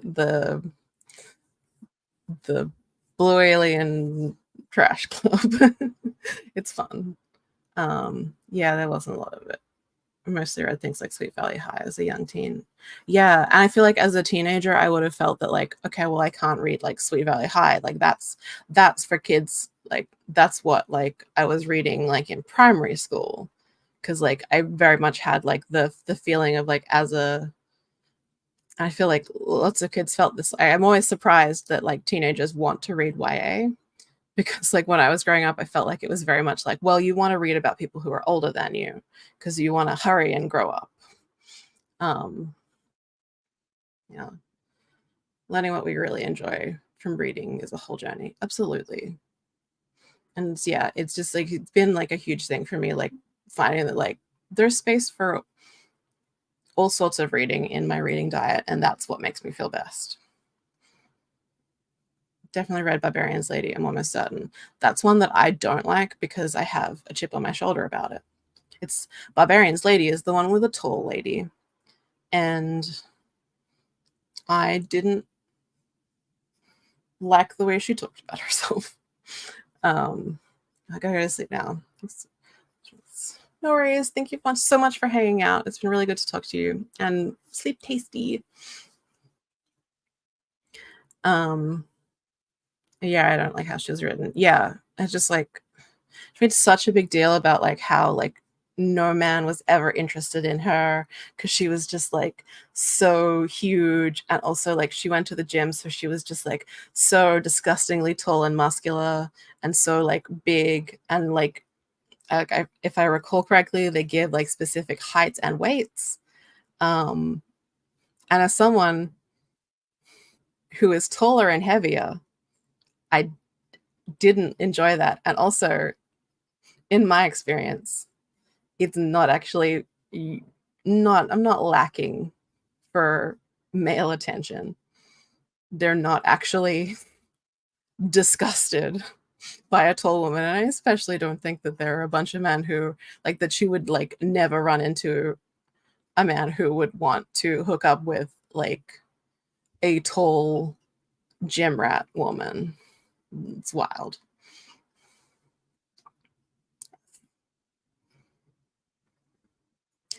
Ryan's Lady could have been so cute because of the dynamic. Yeah, like I think it was also like I was so disappointed because I was so excited going into it because I had seen like, oh, she's tall. There's like a tall lady one coming up. I'm like, yes, so excited to have one of the series that I'm reading so much of be about a tall lady. And then night. Um, most of the women in my family are super tall, and I just find the hatred around tall women so ridiculous. Yeah, it. Yeah, it's complicated. Yeah, I mean, like not all men do it. Like there are definitely dudes who are feel very emasculated by tall women, but I feel like mostly they're in the minority, and also well, I don't know if they're in the minority, but like there are a lot of men who feel like self-conscious and like emasculated by tall women who still very much want to hit on tall women. Like it doesn't stop them for wanting to hit on tall women in my personal experience. um that character Seth Brian Toth, yeah, yeah, there are some men who really love tall women. Yeah, yeah, I agree. Like I don't care very much about Game of Thrones, and I fell off like a few seasons. Like I fell off in like season 4 or 5 or something. But I love Gwendolyn Christie very, very much. I was so excited. Like I was this is random. Like I was watching the um Maison Margiela fashion show from that was earlier this year, right? Um and like it was very cool. Lots of like very cool like shapes, and they had like that was the one where they had like a I think Pat McGrath did the makeup, but like they had like this like layer over their skin to make them all look sort of like porcelain dolls. Anyway, I was watching it, and then like this one model comes along, super tall, and I'm like, I swear to God, that's Gwendolyn Christie. And then I was like, that is Gwendolyn Christie. She's in the show. Yay. I love her. Thank you for joining me. Hope you get some good sleep. Sleep tasty. High school, almost all my male friends frothed over my tall friend. Yeah. I feel like in high school, I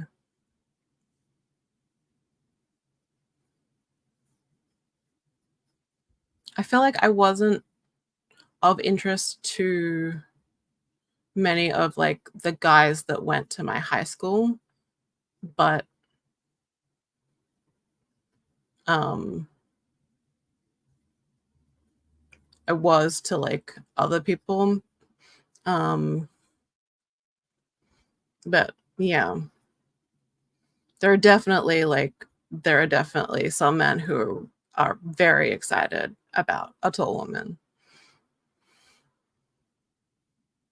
I know, right? She's lovely. And anytime I see her in something, I'm like, yay!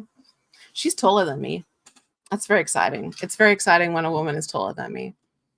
I mean, like we've just been talking about like there are some men for whom a woman being taller than them is very exciting, but just like for me, the novelty of like when a woman is taller than me, I'm like, it's so exciting. This doesn't happen very much.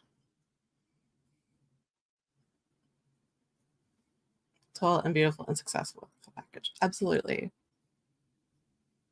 Now I'm just thinking about Gwendolyn Christie. I love her. But yeah, so I don't know about the chick in Barbarian's Lady. Like I understand. Like I mean, like I just like read and enjoyed When Life Gives You Vampires, which I know like put a lot of people off, like from reading reviews. Like her self-hatred is off-putting to a lot of people. But I found a lot of the specifics of her self-hatred very relatable. And also she wasn't like, no man would ever be interested in me. She had dated people. She's like, yeah, like, she's like, no, I can get dick. That's, I don't know that like there are many women who like can't be like, well, no, like if I want to have sex with a man, like just like a man, I can get one. I can get a man. It's fine. They're available. I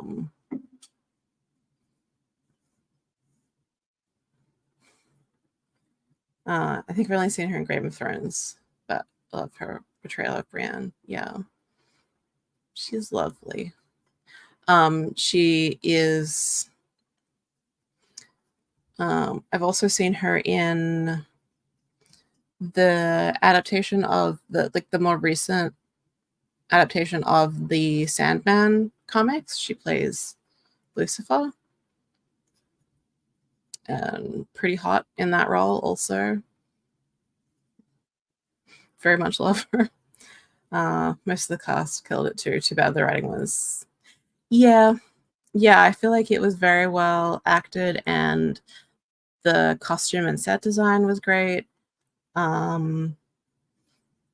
was very into it at the start, and then I just didn't want to watch it anymore.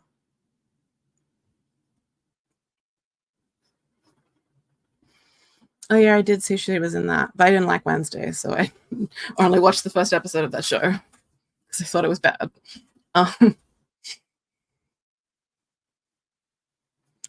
Um, Like she's gotten lots of roles. Makes me very happy. Yeah. It's like that is I feel like that's just like not something that I saw growing up. And like it's very much like I wish that I had the opportunity to see very tall women represented in media. Because I felt like because it's not like why people don't think like tallness is obviously like highly regarded in our society. Like people like tallness, but people also don't like you to deviate too far from the average. So it's like there's like model tall and like being like 5'8" to 5'10", that's like wow, a tall woman that she's so beautiful and statuesque. Like 5'11", she's really tall, but really hot, but she better not wear heels. Above that, it's like you're making people uncomfortable and definitely don't wear heels. Yeah. Yeah, he's such a great actor. I'm really glad that he had like that kind of breakout with Game of Thrones and has been able to be in so much stuff now, because people were just like, wow, that guy's a really good actor. We should put him in things. Yeah.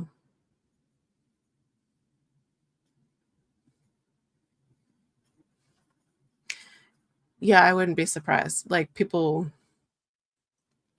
seem to have a lot of feelings about like what height you're allowed to wear heels. And then I feel like I assume that like probably there's a little bit like at the other direction as well. Like if you're shorter, like people will be like, well, why don't you wear heels? Because also like people like women's legs to look the way that they do in heels. But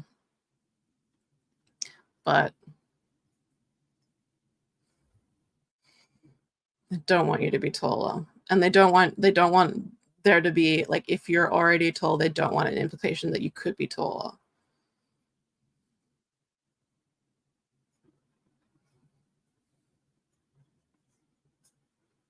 So yeah. On that note, we should probably do another sprint.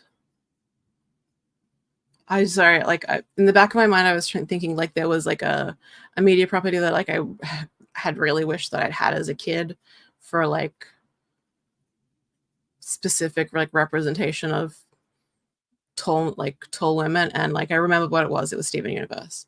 I have always like really wished that I had Steven Universe as a kid. I feel like it would have made a really big difference for me.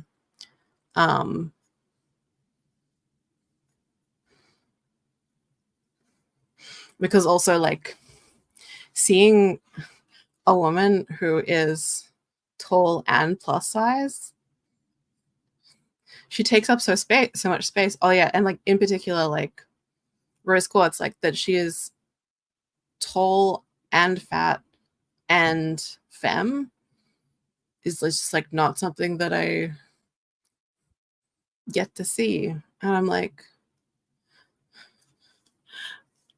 I'm tall and fat and femme. It me. And everyone thinks she's so beautiful. And she's super tall, like 7 feet tall. Because she's an alien. Well,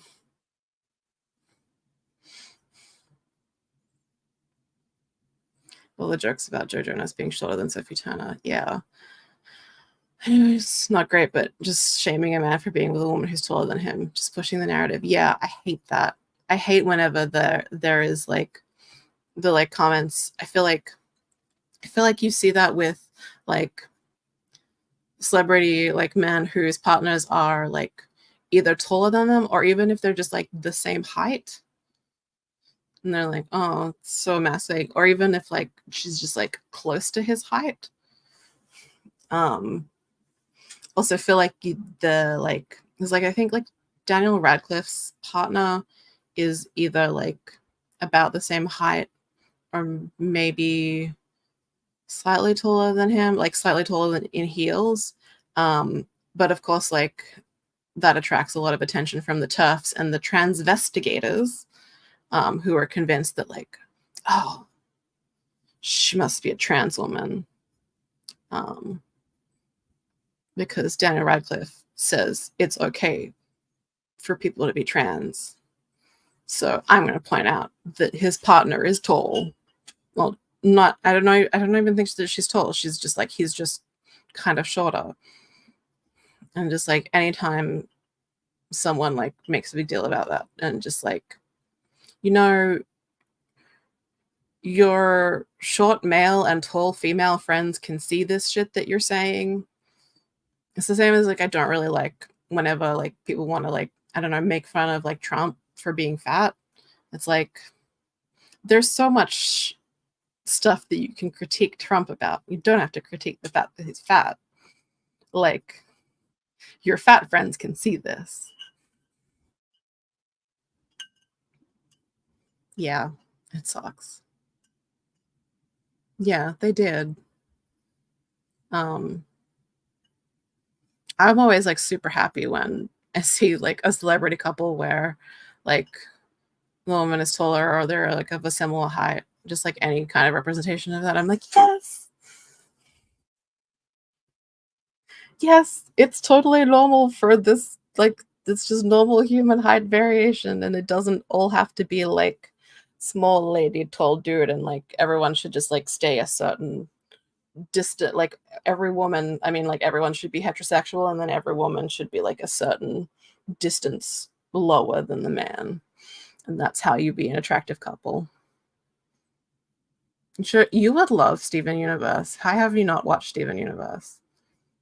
Yes, the transvestigators and their transvestigations of all the trans work Daniel Radcliffe does. Yeah, it's great on its own, but it feels like such a good fuck you. Yes, absolutely. Like I feel like he's really been like, well, I need to be a counterpoint here. Like,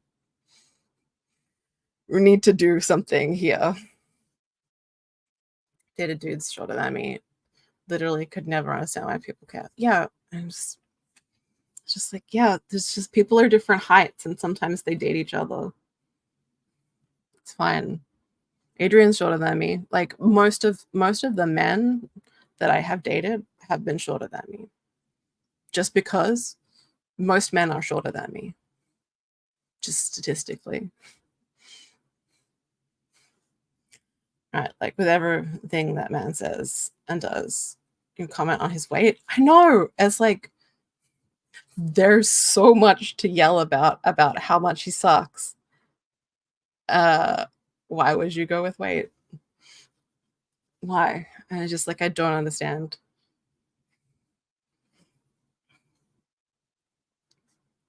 It's like all this stupid things people have said to me about the fact that I'm older than Robbie. Oh, how horrifying. It's like 3 years? That's...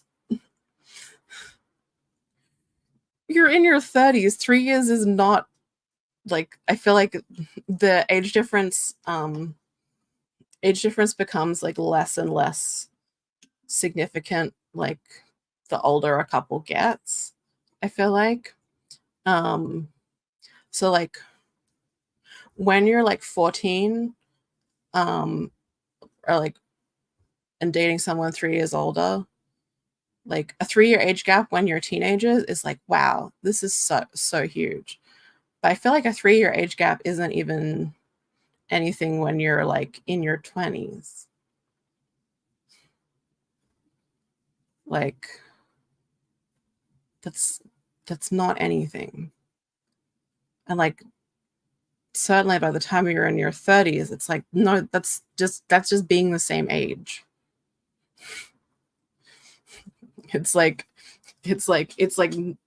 basically nothing when you're in your 20s. It's like I don't understand why people would even call that like much of an age difference, but it's like, okay, sure, whatever. And then by the time you've hit your 30s, it's like, no, you're just the same age. 3 years is nothing.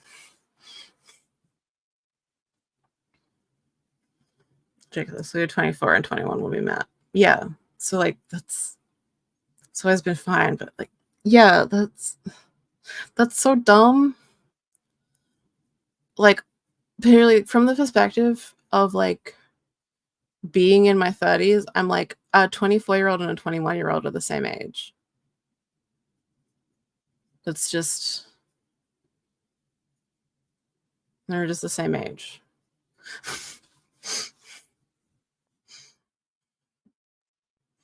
My friend married a guy 6 years younger and like had a queen. She's also just lovely, so I'm happy she found someone nice. Yeah. And it's also just like it's none of anyone's business.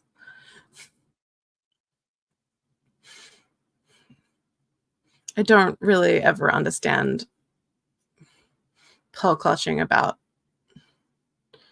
age gaps when like people are like full ass adults. I remember like I saw something where like people were like so horrified by Ewan McGregor's partner being like it's like she's like I can't remember if it's like 15 or 20 years younger than him. And it's like, wow, what a big age gap. The thing is, like, he's Ewan McGregor and she's 35. It's fine. And this was like a few years ago, so obviously they're both older now. But like, I think a 35-year-old is fine. I think that she can make her own decision to date Ewan McGregor.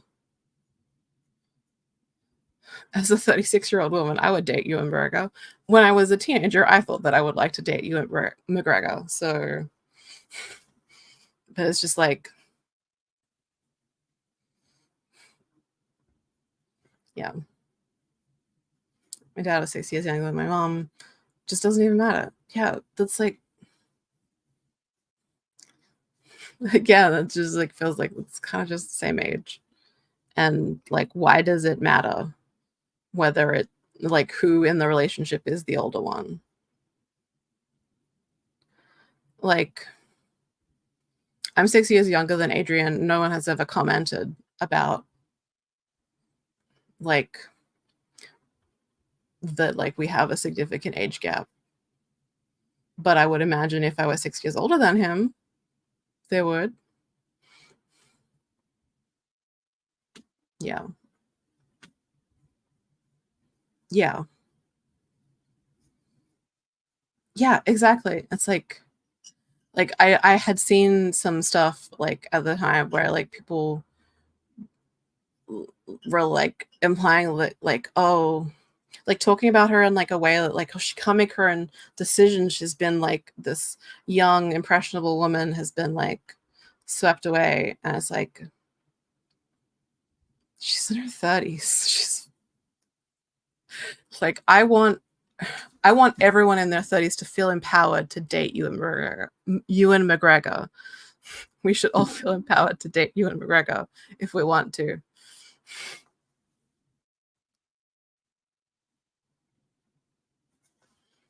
Oh, there you go. Yeah. Yeah, just another case of women being judged differently to men. The same thing. Right around the second sex. Yeah, the second sex. The second sex part 2 Electric Boogaloo. Too sexier. Anyway, a sprint? You want to do a sprint?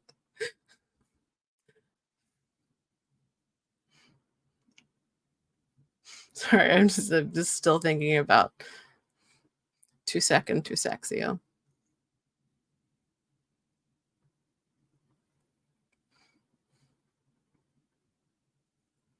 There's been too much misogyny, so we've got to write the second sex too sexy.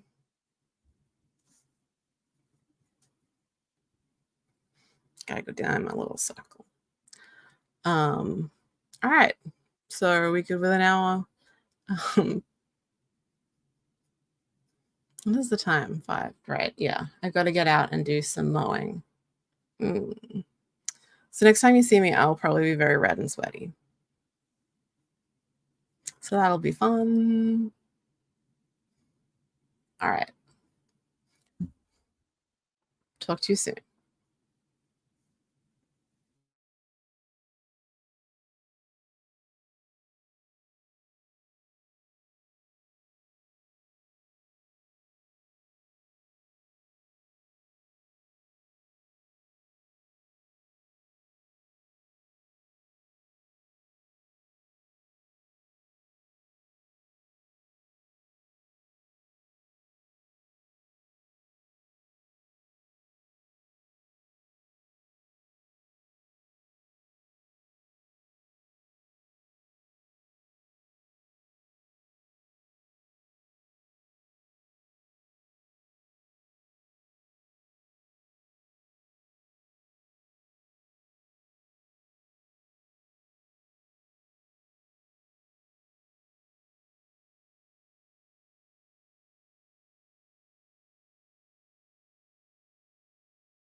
Hey,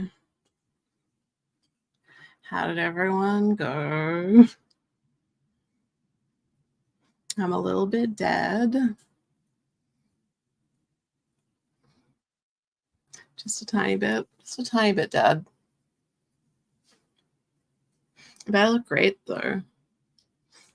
Definitely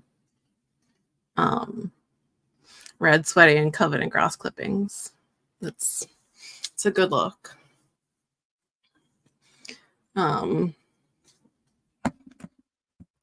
So yeah, how did everyone go? I did a bunch of whippersnipping, and my arms are tired. But I used up all 3 of our batteries, so that's good.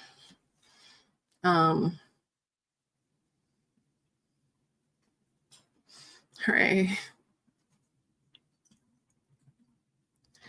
Oh my god, how dare you, Tracy? No, it's fine. It's good to sleep. Watch Day Diaries and that's Sprint. Nice. How was it? What did you think? 3 chapters of Prison Planet Barbarian and Wash My Hair. Nice.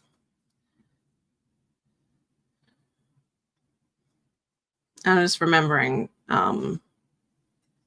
what happened. I'm just trying to remember what happened in Prison Planet Barbarian. But yay, you're into the spin-off stuff. Wow, sorry. I'm a little bit blasted. Also, I am also eating a splits because I was very hot.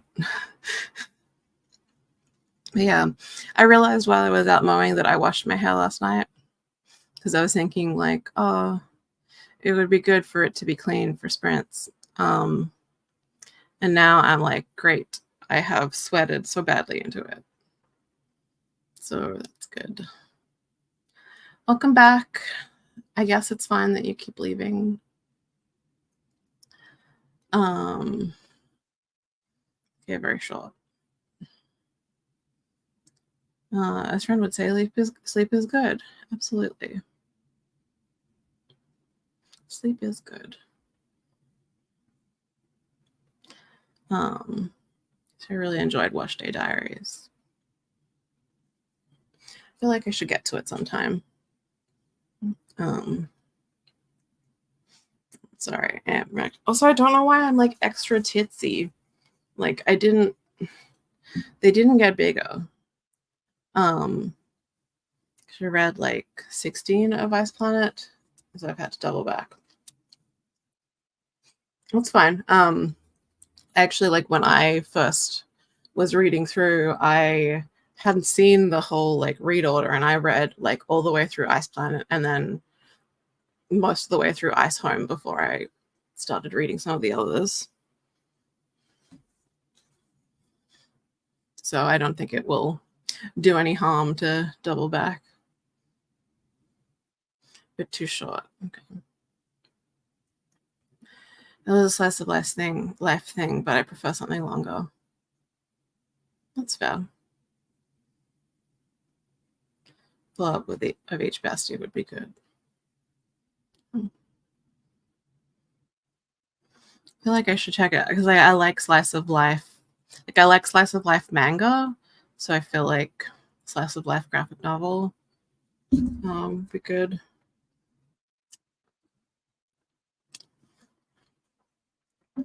I really overestimated my ability to eat an ice cream before the time ran out, and also didn't count on how fast it would melt. I'm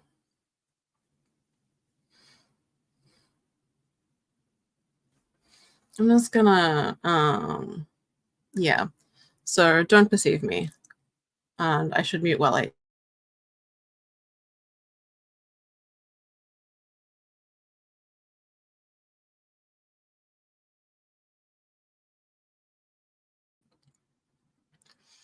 They're so good. It's like, I feel like splits are like such a good like hot day option. Because like, I don't know, like I've tried like the ones that like are just solidly like the like, no, I thought I muted. I will end this stream. I don't know, I find the combo of like the ice and ice cream good.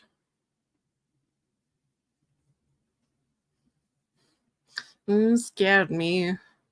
Can't be perceived while consuming food.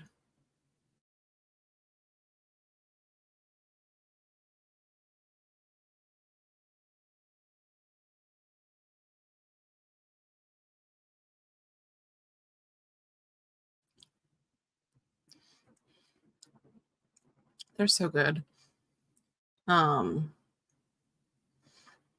I didn't make slapping noises. It was very delicate and dainty.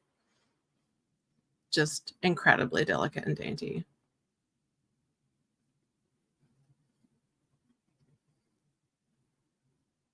I don't know what you're reacting to. Oh. What did I say that sounded like that? I mean, I'll call you a cunt, but like, I didn't think you were being cunty.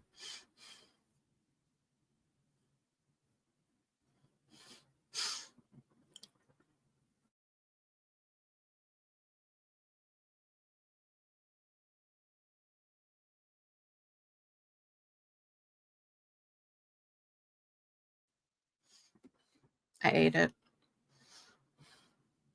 Oh, sorry. Yeah. I would never say that. Yeah, sometimes I get stuck partway through a sentence. Cause my brain is bad.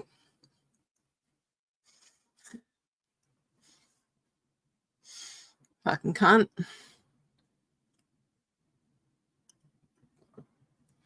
Oh no, my water's gone warm. It's very unfortunate. Anyway, how are we feeling? Do people want more sprints? I'm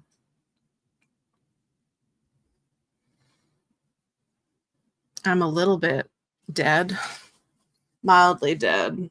I feel like if I have a shower, I'll be doing better. But who knows? I also did not listen to my audiobook while I was using the whippersnipper, just because like the downside to bone conduction headphones is there's zero noise canceling. They're anti-noise canceling headphones, and like they were originally designed for people who like jog on the road to remain like situationally aware. But like the good thing is like you can put in earplugs to cut out some noise. So like when I do that, I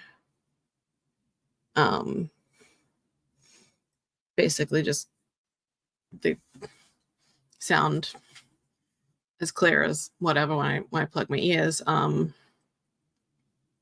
But earplugs don't fit very well on my ears, and so it didn't like cut out that much noise. So I didn't want to be listening to something that I would be worried about missing parts of. So just listen to some podcast stuff. I do want to have a shower, but I don't know if I should just like do a shower, sprint, and come back, or if we're done with sprints for the day, or what people are feeling.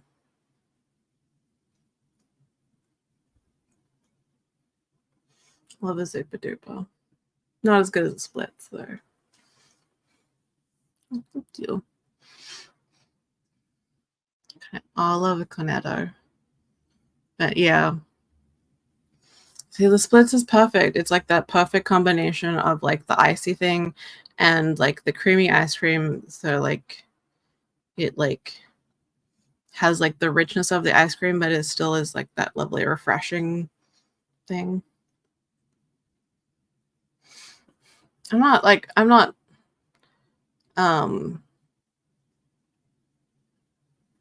know I seem very scattered. Not like I'm fine. It just that I got very hot. Like I can oh my god, my words. I was trying to say I can keep going, but like struggled so hard to get through the sentence. But yeah. So I don't know. That's pretty good. That's better than I've done because I've read like a chapter today. Happy with whatever, but you should do what you need to.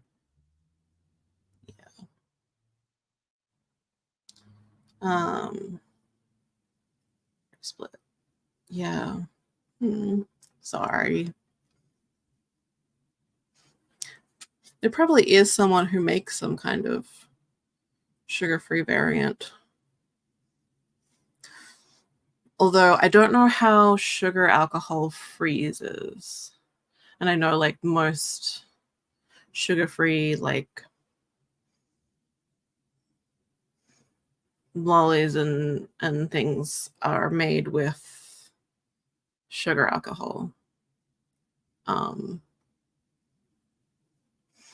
it's just sugar with a really neat way of processing it to make it not be sugar to the body. It's so cool. I used to watch a lot of videos from a candy making place. I like to learn things. I don't. Oh, is this the me getting hot thing? Because yeah, this is like I'm very attractive right now. This is the best I've ever looked, honestly. I mean, my button came undone, so well, no, it didn't. Because like this button is missing. So like again, like I don't understand why I came back Rubio. But I'm very warm. Already hitting the time change, trying to schedule these friends for 48-hour readathon. Yeah. I almost like put a column of like Queensland time, like Australian Eastern Standard Time.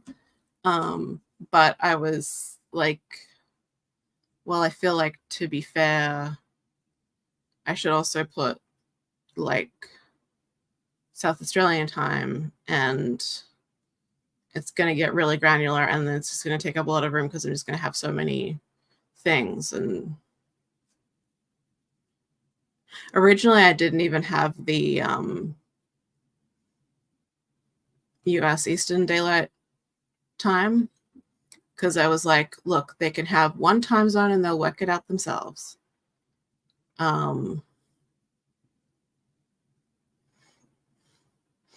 But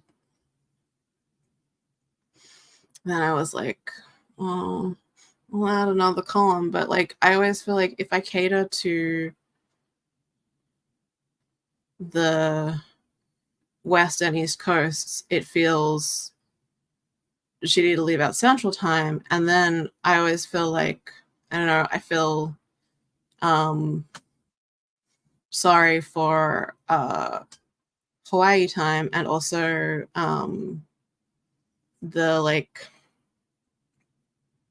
far Eastern Canada time zone. I'm like, Why should these ones be overly represented? And I drive myself crazy.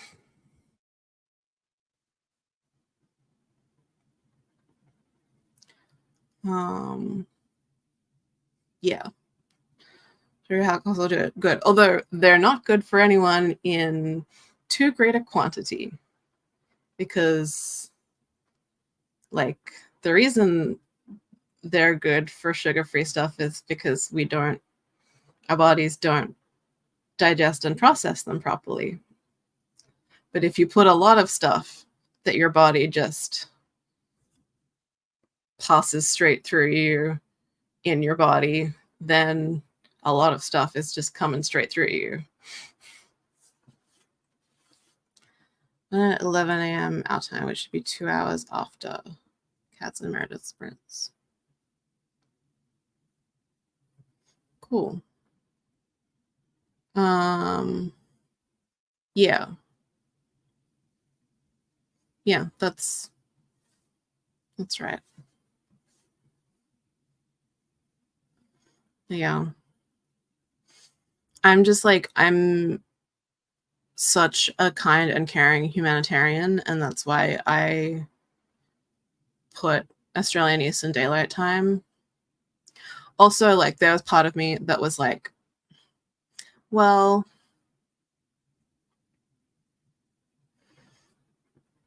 like, if I don't, people will have trouble working it out. And, like, Sasha and I can work it out. We're very smart. And can subtract an hour. Like, we just have brilliant minds, unlike everyone else.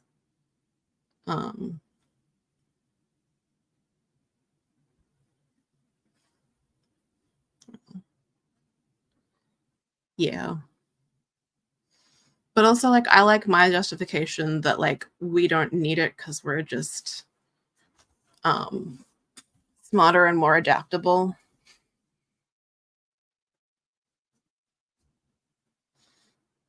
I often have a tendency to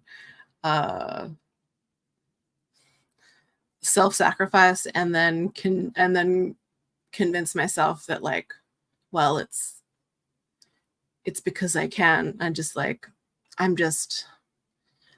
that resilient.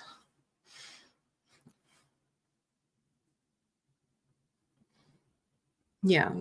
So you could probably work out the time change. But yeah, I put it in daylight time.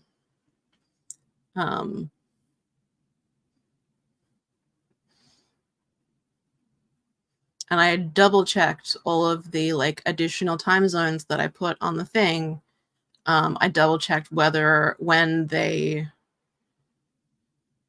because, like, all of the northern hemisphere people are about to, will in the next few months will end daylight savings time. So and they all have different stop dates. So I, like, double checked. I really hope that now that I've said that, I didn't mess anything up.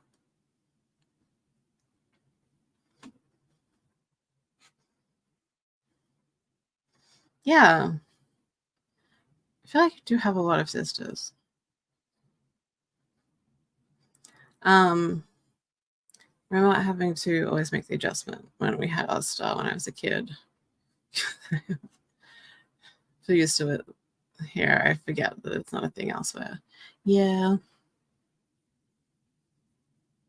I feel like for like a lot of my 20s, I primarily worked with people who didn't live in Australia. So I got pretty comfortable with, like, converting time zones then. So yeah, I'm just like, I feel like I'm just, like, constantly prepared for, like, double checking time zones. Yeah, I believe in you. But you don't have to, because I put it in Australian Eastern Daylight Time. But I do, like, Tracy, I do believe that you would be able to do the incredibly difficult task of subtracting an hour. I don't know about anyone else, but, like, I trust Tracy to subtract an hour. It's a minus an hour in the TV guide. Oh man, TV guides. I haven't seen a TV guide in a long time. It's a lot of sisters. Yeah, it's a lot of sisters. I don't have any sisters.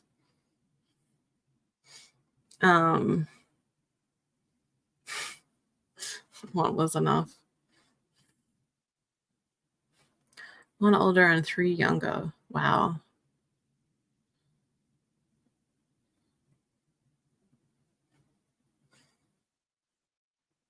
That's a lot of sisters. That was a really intelligent observation that I made.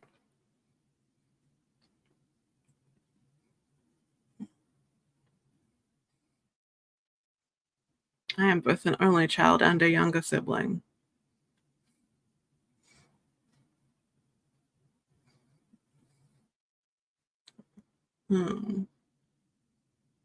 She grew up as the eldest. The other one was adopted out at birth, but we found her a couple of years ago. It's a long story. Oh. Okay.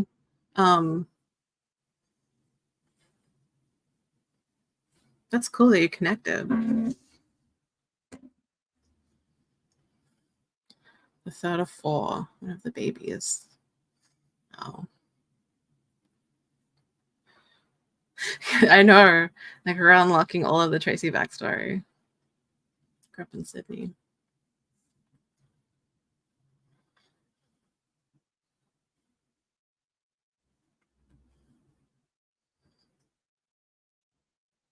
Yeah.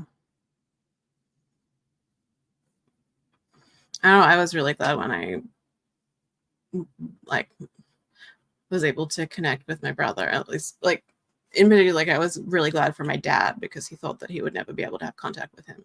I have an older half brother. He wasn't adopted. It's just that, like, his mom just kind of disappeared with him at one point. And my dad had tried to find him in the past, but hadn't been able to. So then he found my dad on Facebook.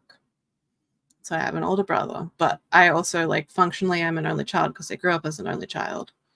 I'm the only child of my mom and my dad. My mom with my dad. My mom's only child, and also I didn't know my brother existed until, like, I was like 29 or 30, something like that. Because my dad had just, like, never told me because he had, like, assumed that he wouldn't be able to find him, so he thought it was just, like, better to just not mention it. But also I wouldn't have grown up with my brother even if I knew him because he's 17 years older than me. So he kind of finished growing up by the time I was born. I have a lot of comment, which is nice. A lot of reading and comment, which is nice. Oh, that's nice. I love that idea, connecting with a family member over reading. Yeah, it is funny. I also have 2 half brothers and a stepbrother. I also live in Queensland. Dad moved there after he and mom divorced. I have is more of your family in Queensland versus not in Queensland?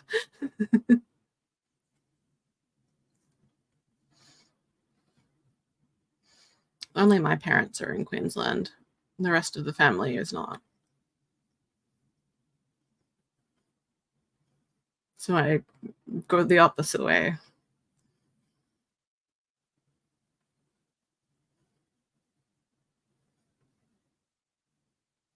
My parents are both from Victoria, and I was born in Victoria. And originally we moved to Queensland to be with my mom's parents. But they're dead now, so it's just my parents in Queensland. And also my parents are separated.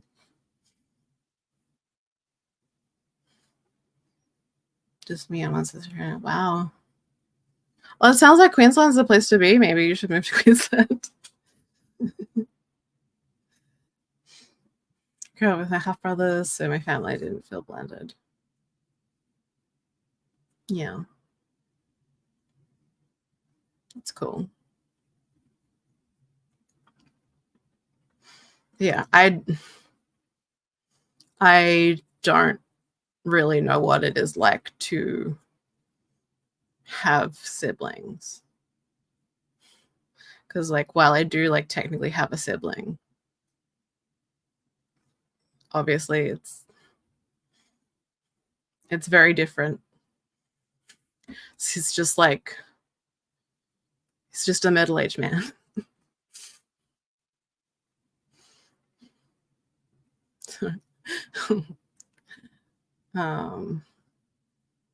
Adopted one grew up there, and two of my other sisters spend a lot of time up there.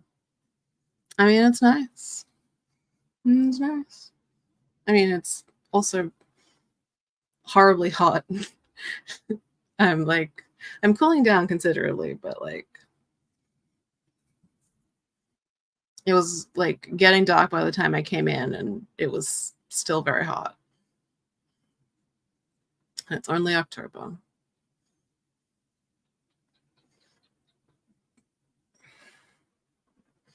Not excited for summer.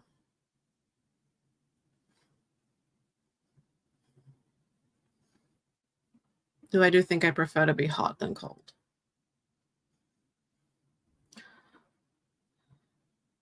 Yeah, well, I have a nephew.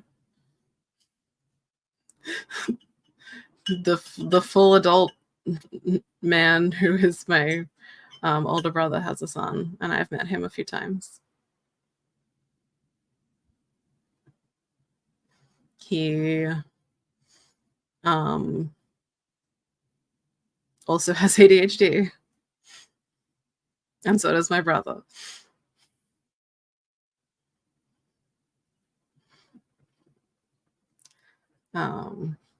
We get daylight savings. You don't need daylight savings in Queensland. That's the thing. We don't need it because there's plenty of sunlight. We already have an abundance of sun. We don't need to hoard the sun, Tracy.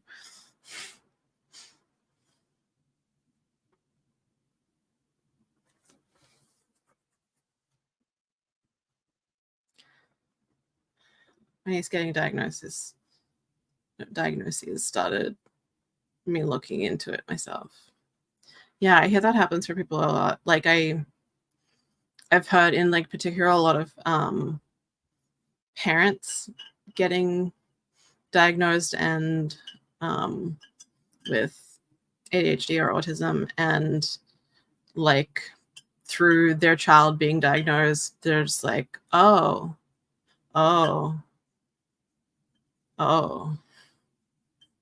I see. Hello, baby. Hello. Beautiful girl. Hello. You want to come say hi to people?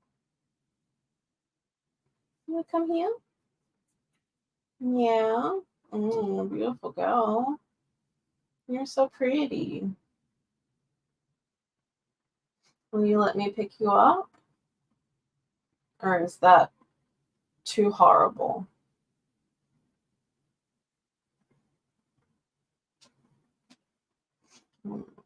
Babies. Ugh.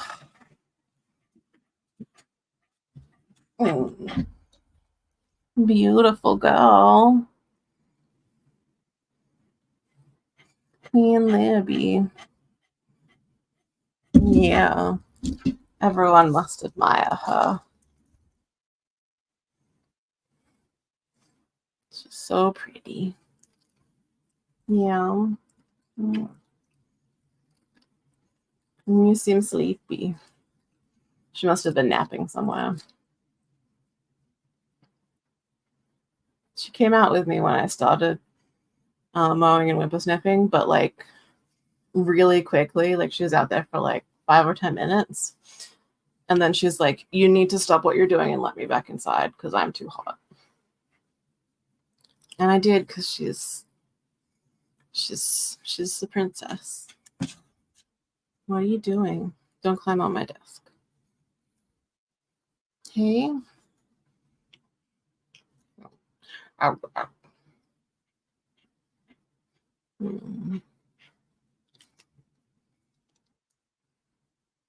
You're very beautiful.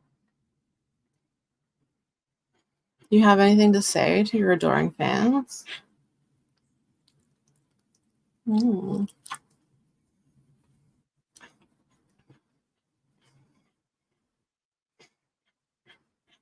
Just like, stop hugging me. It's hot.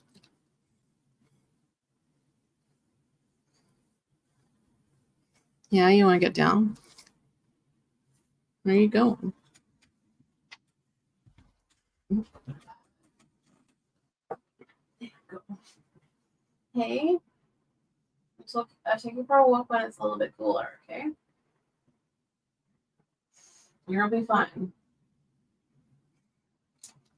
You're fine.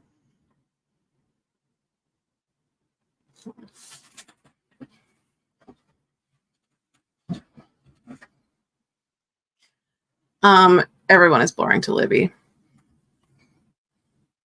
We're all very boring and tedious and stupid.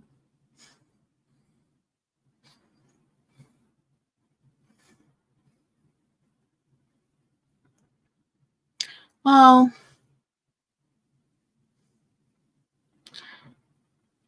it's not like you don't have access to kids to nurture.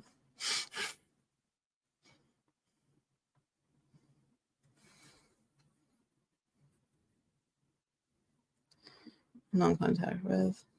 It's fair.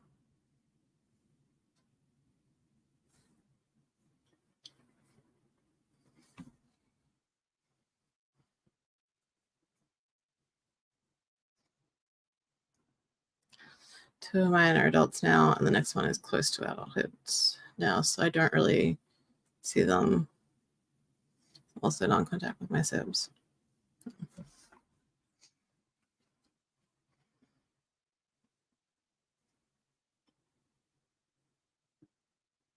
Yeah. I have a nephew. I don't talk to my brother very much because I'm bad at communicating. I talked to him a bunch like when he was up here when my dad was in hospital. He brought Eric with him as well.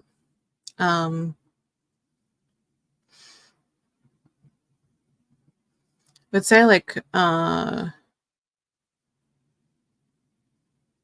of my cousins will have kids as well, but like they're mostly aunt. I think the only one of my cousins who has a kid is the only one who is younger than me, and she doesn't live in Australia anymore, so I don't really see her.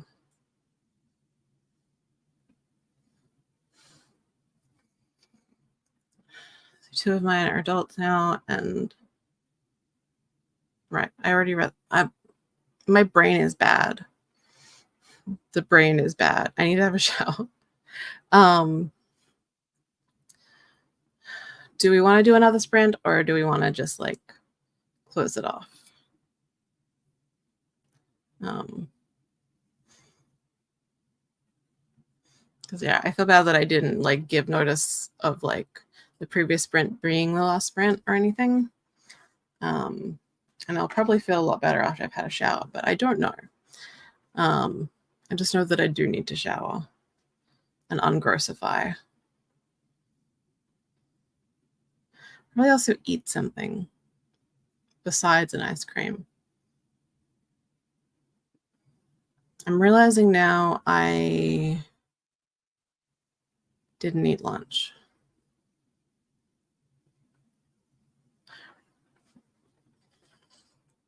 Good.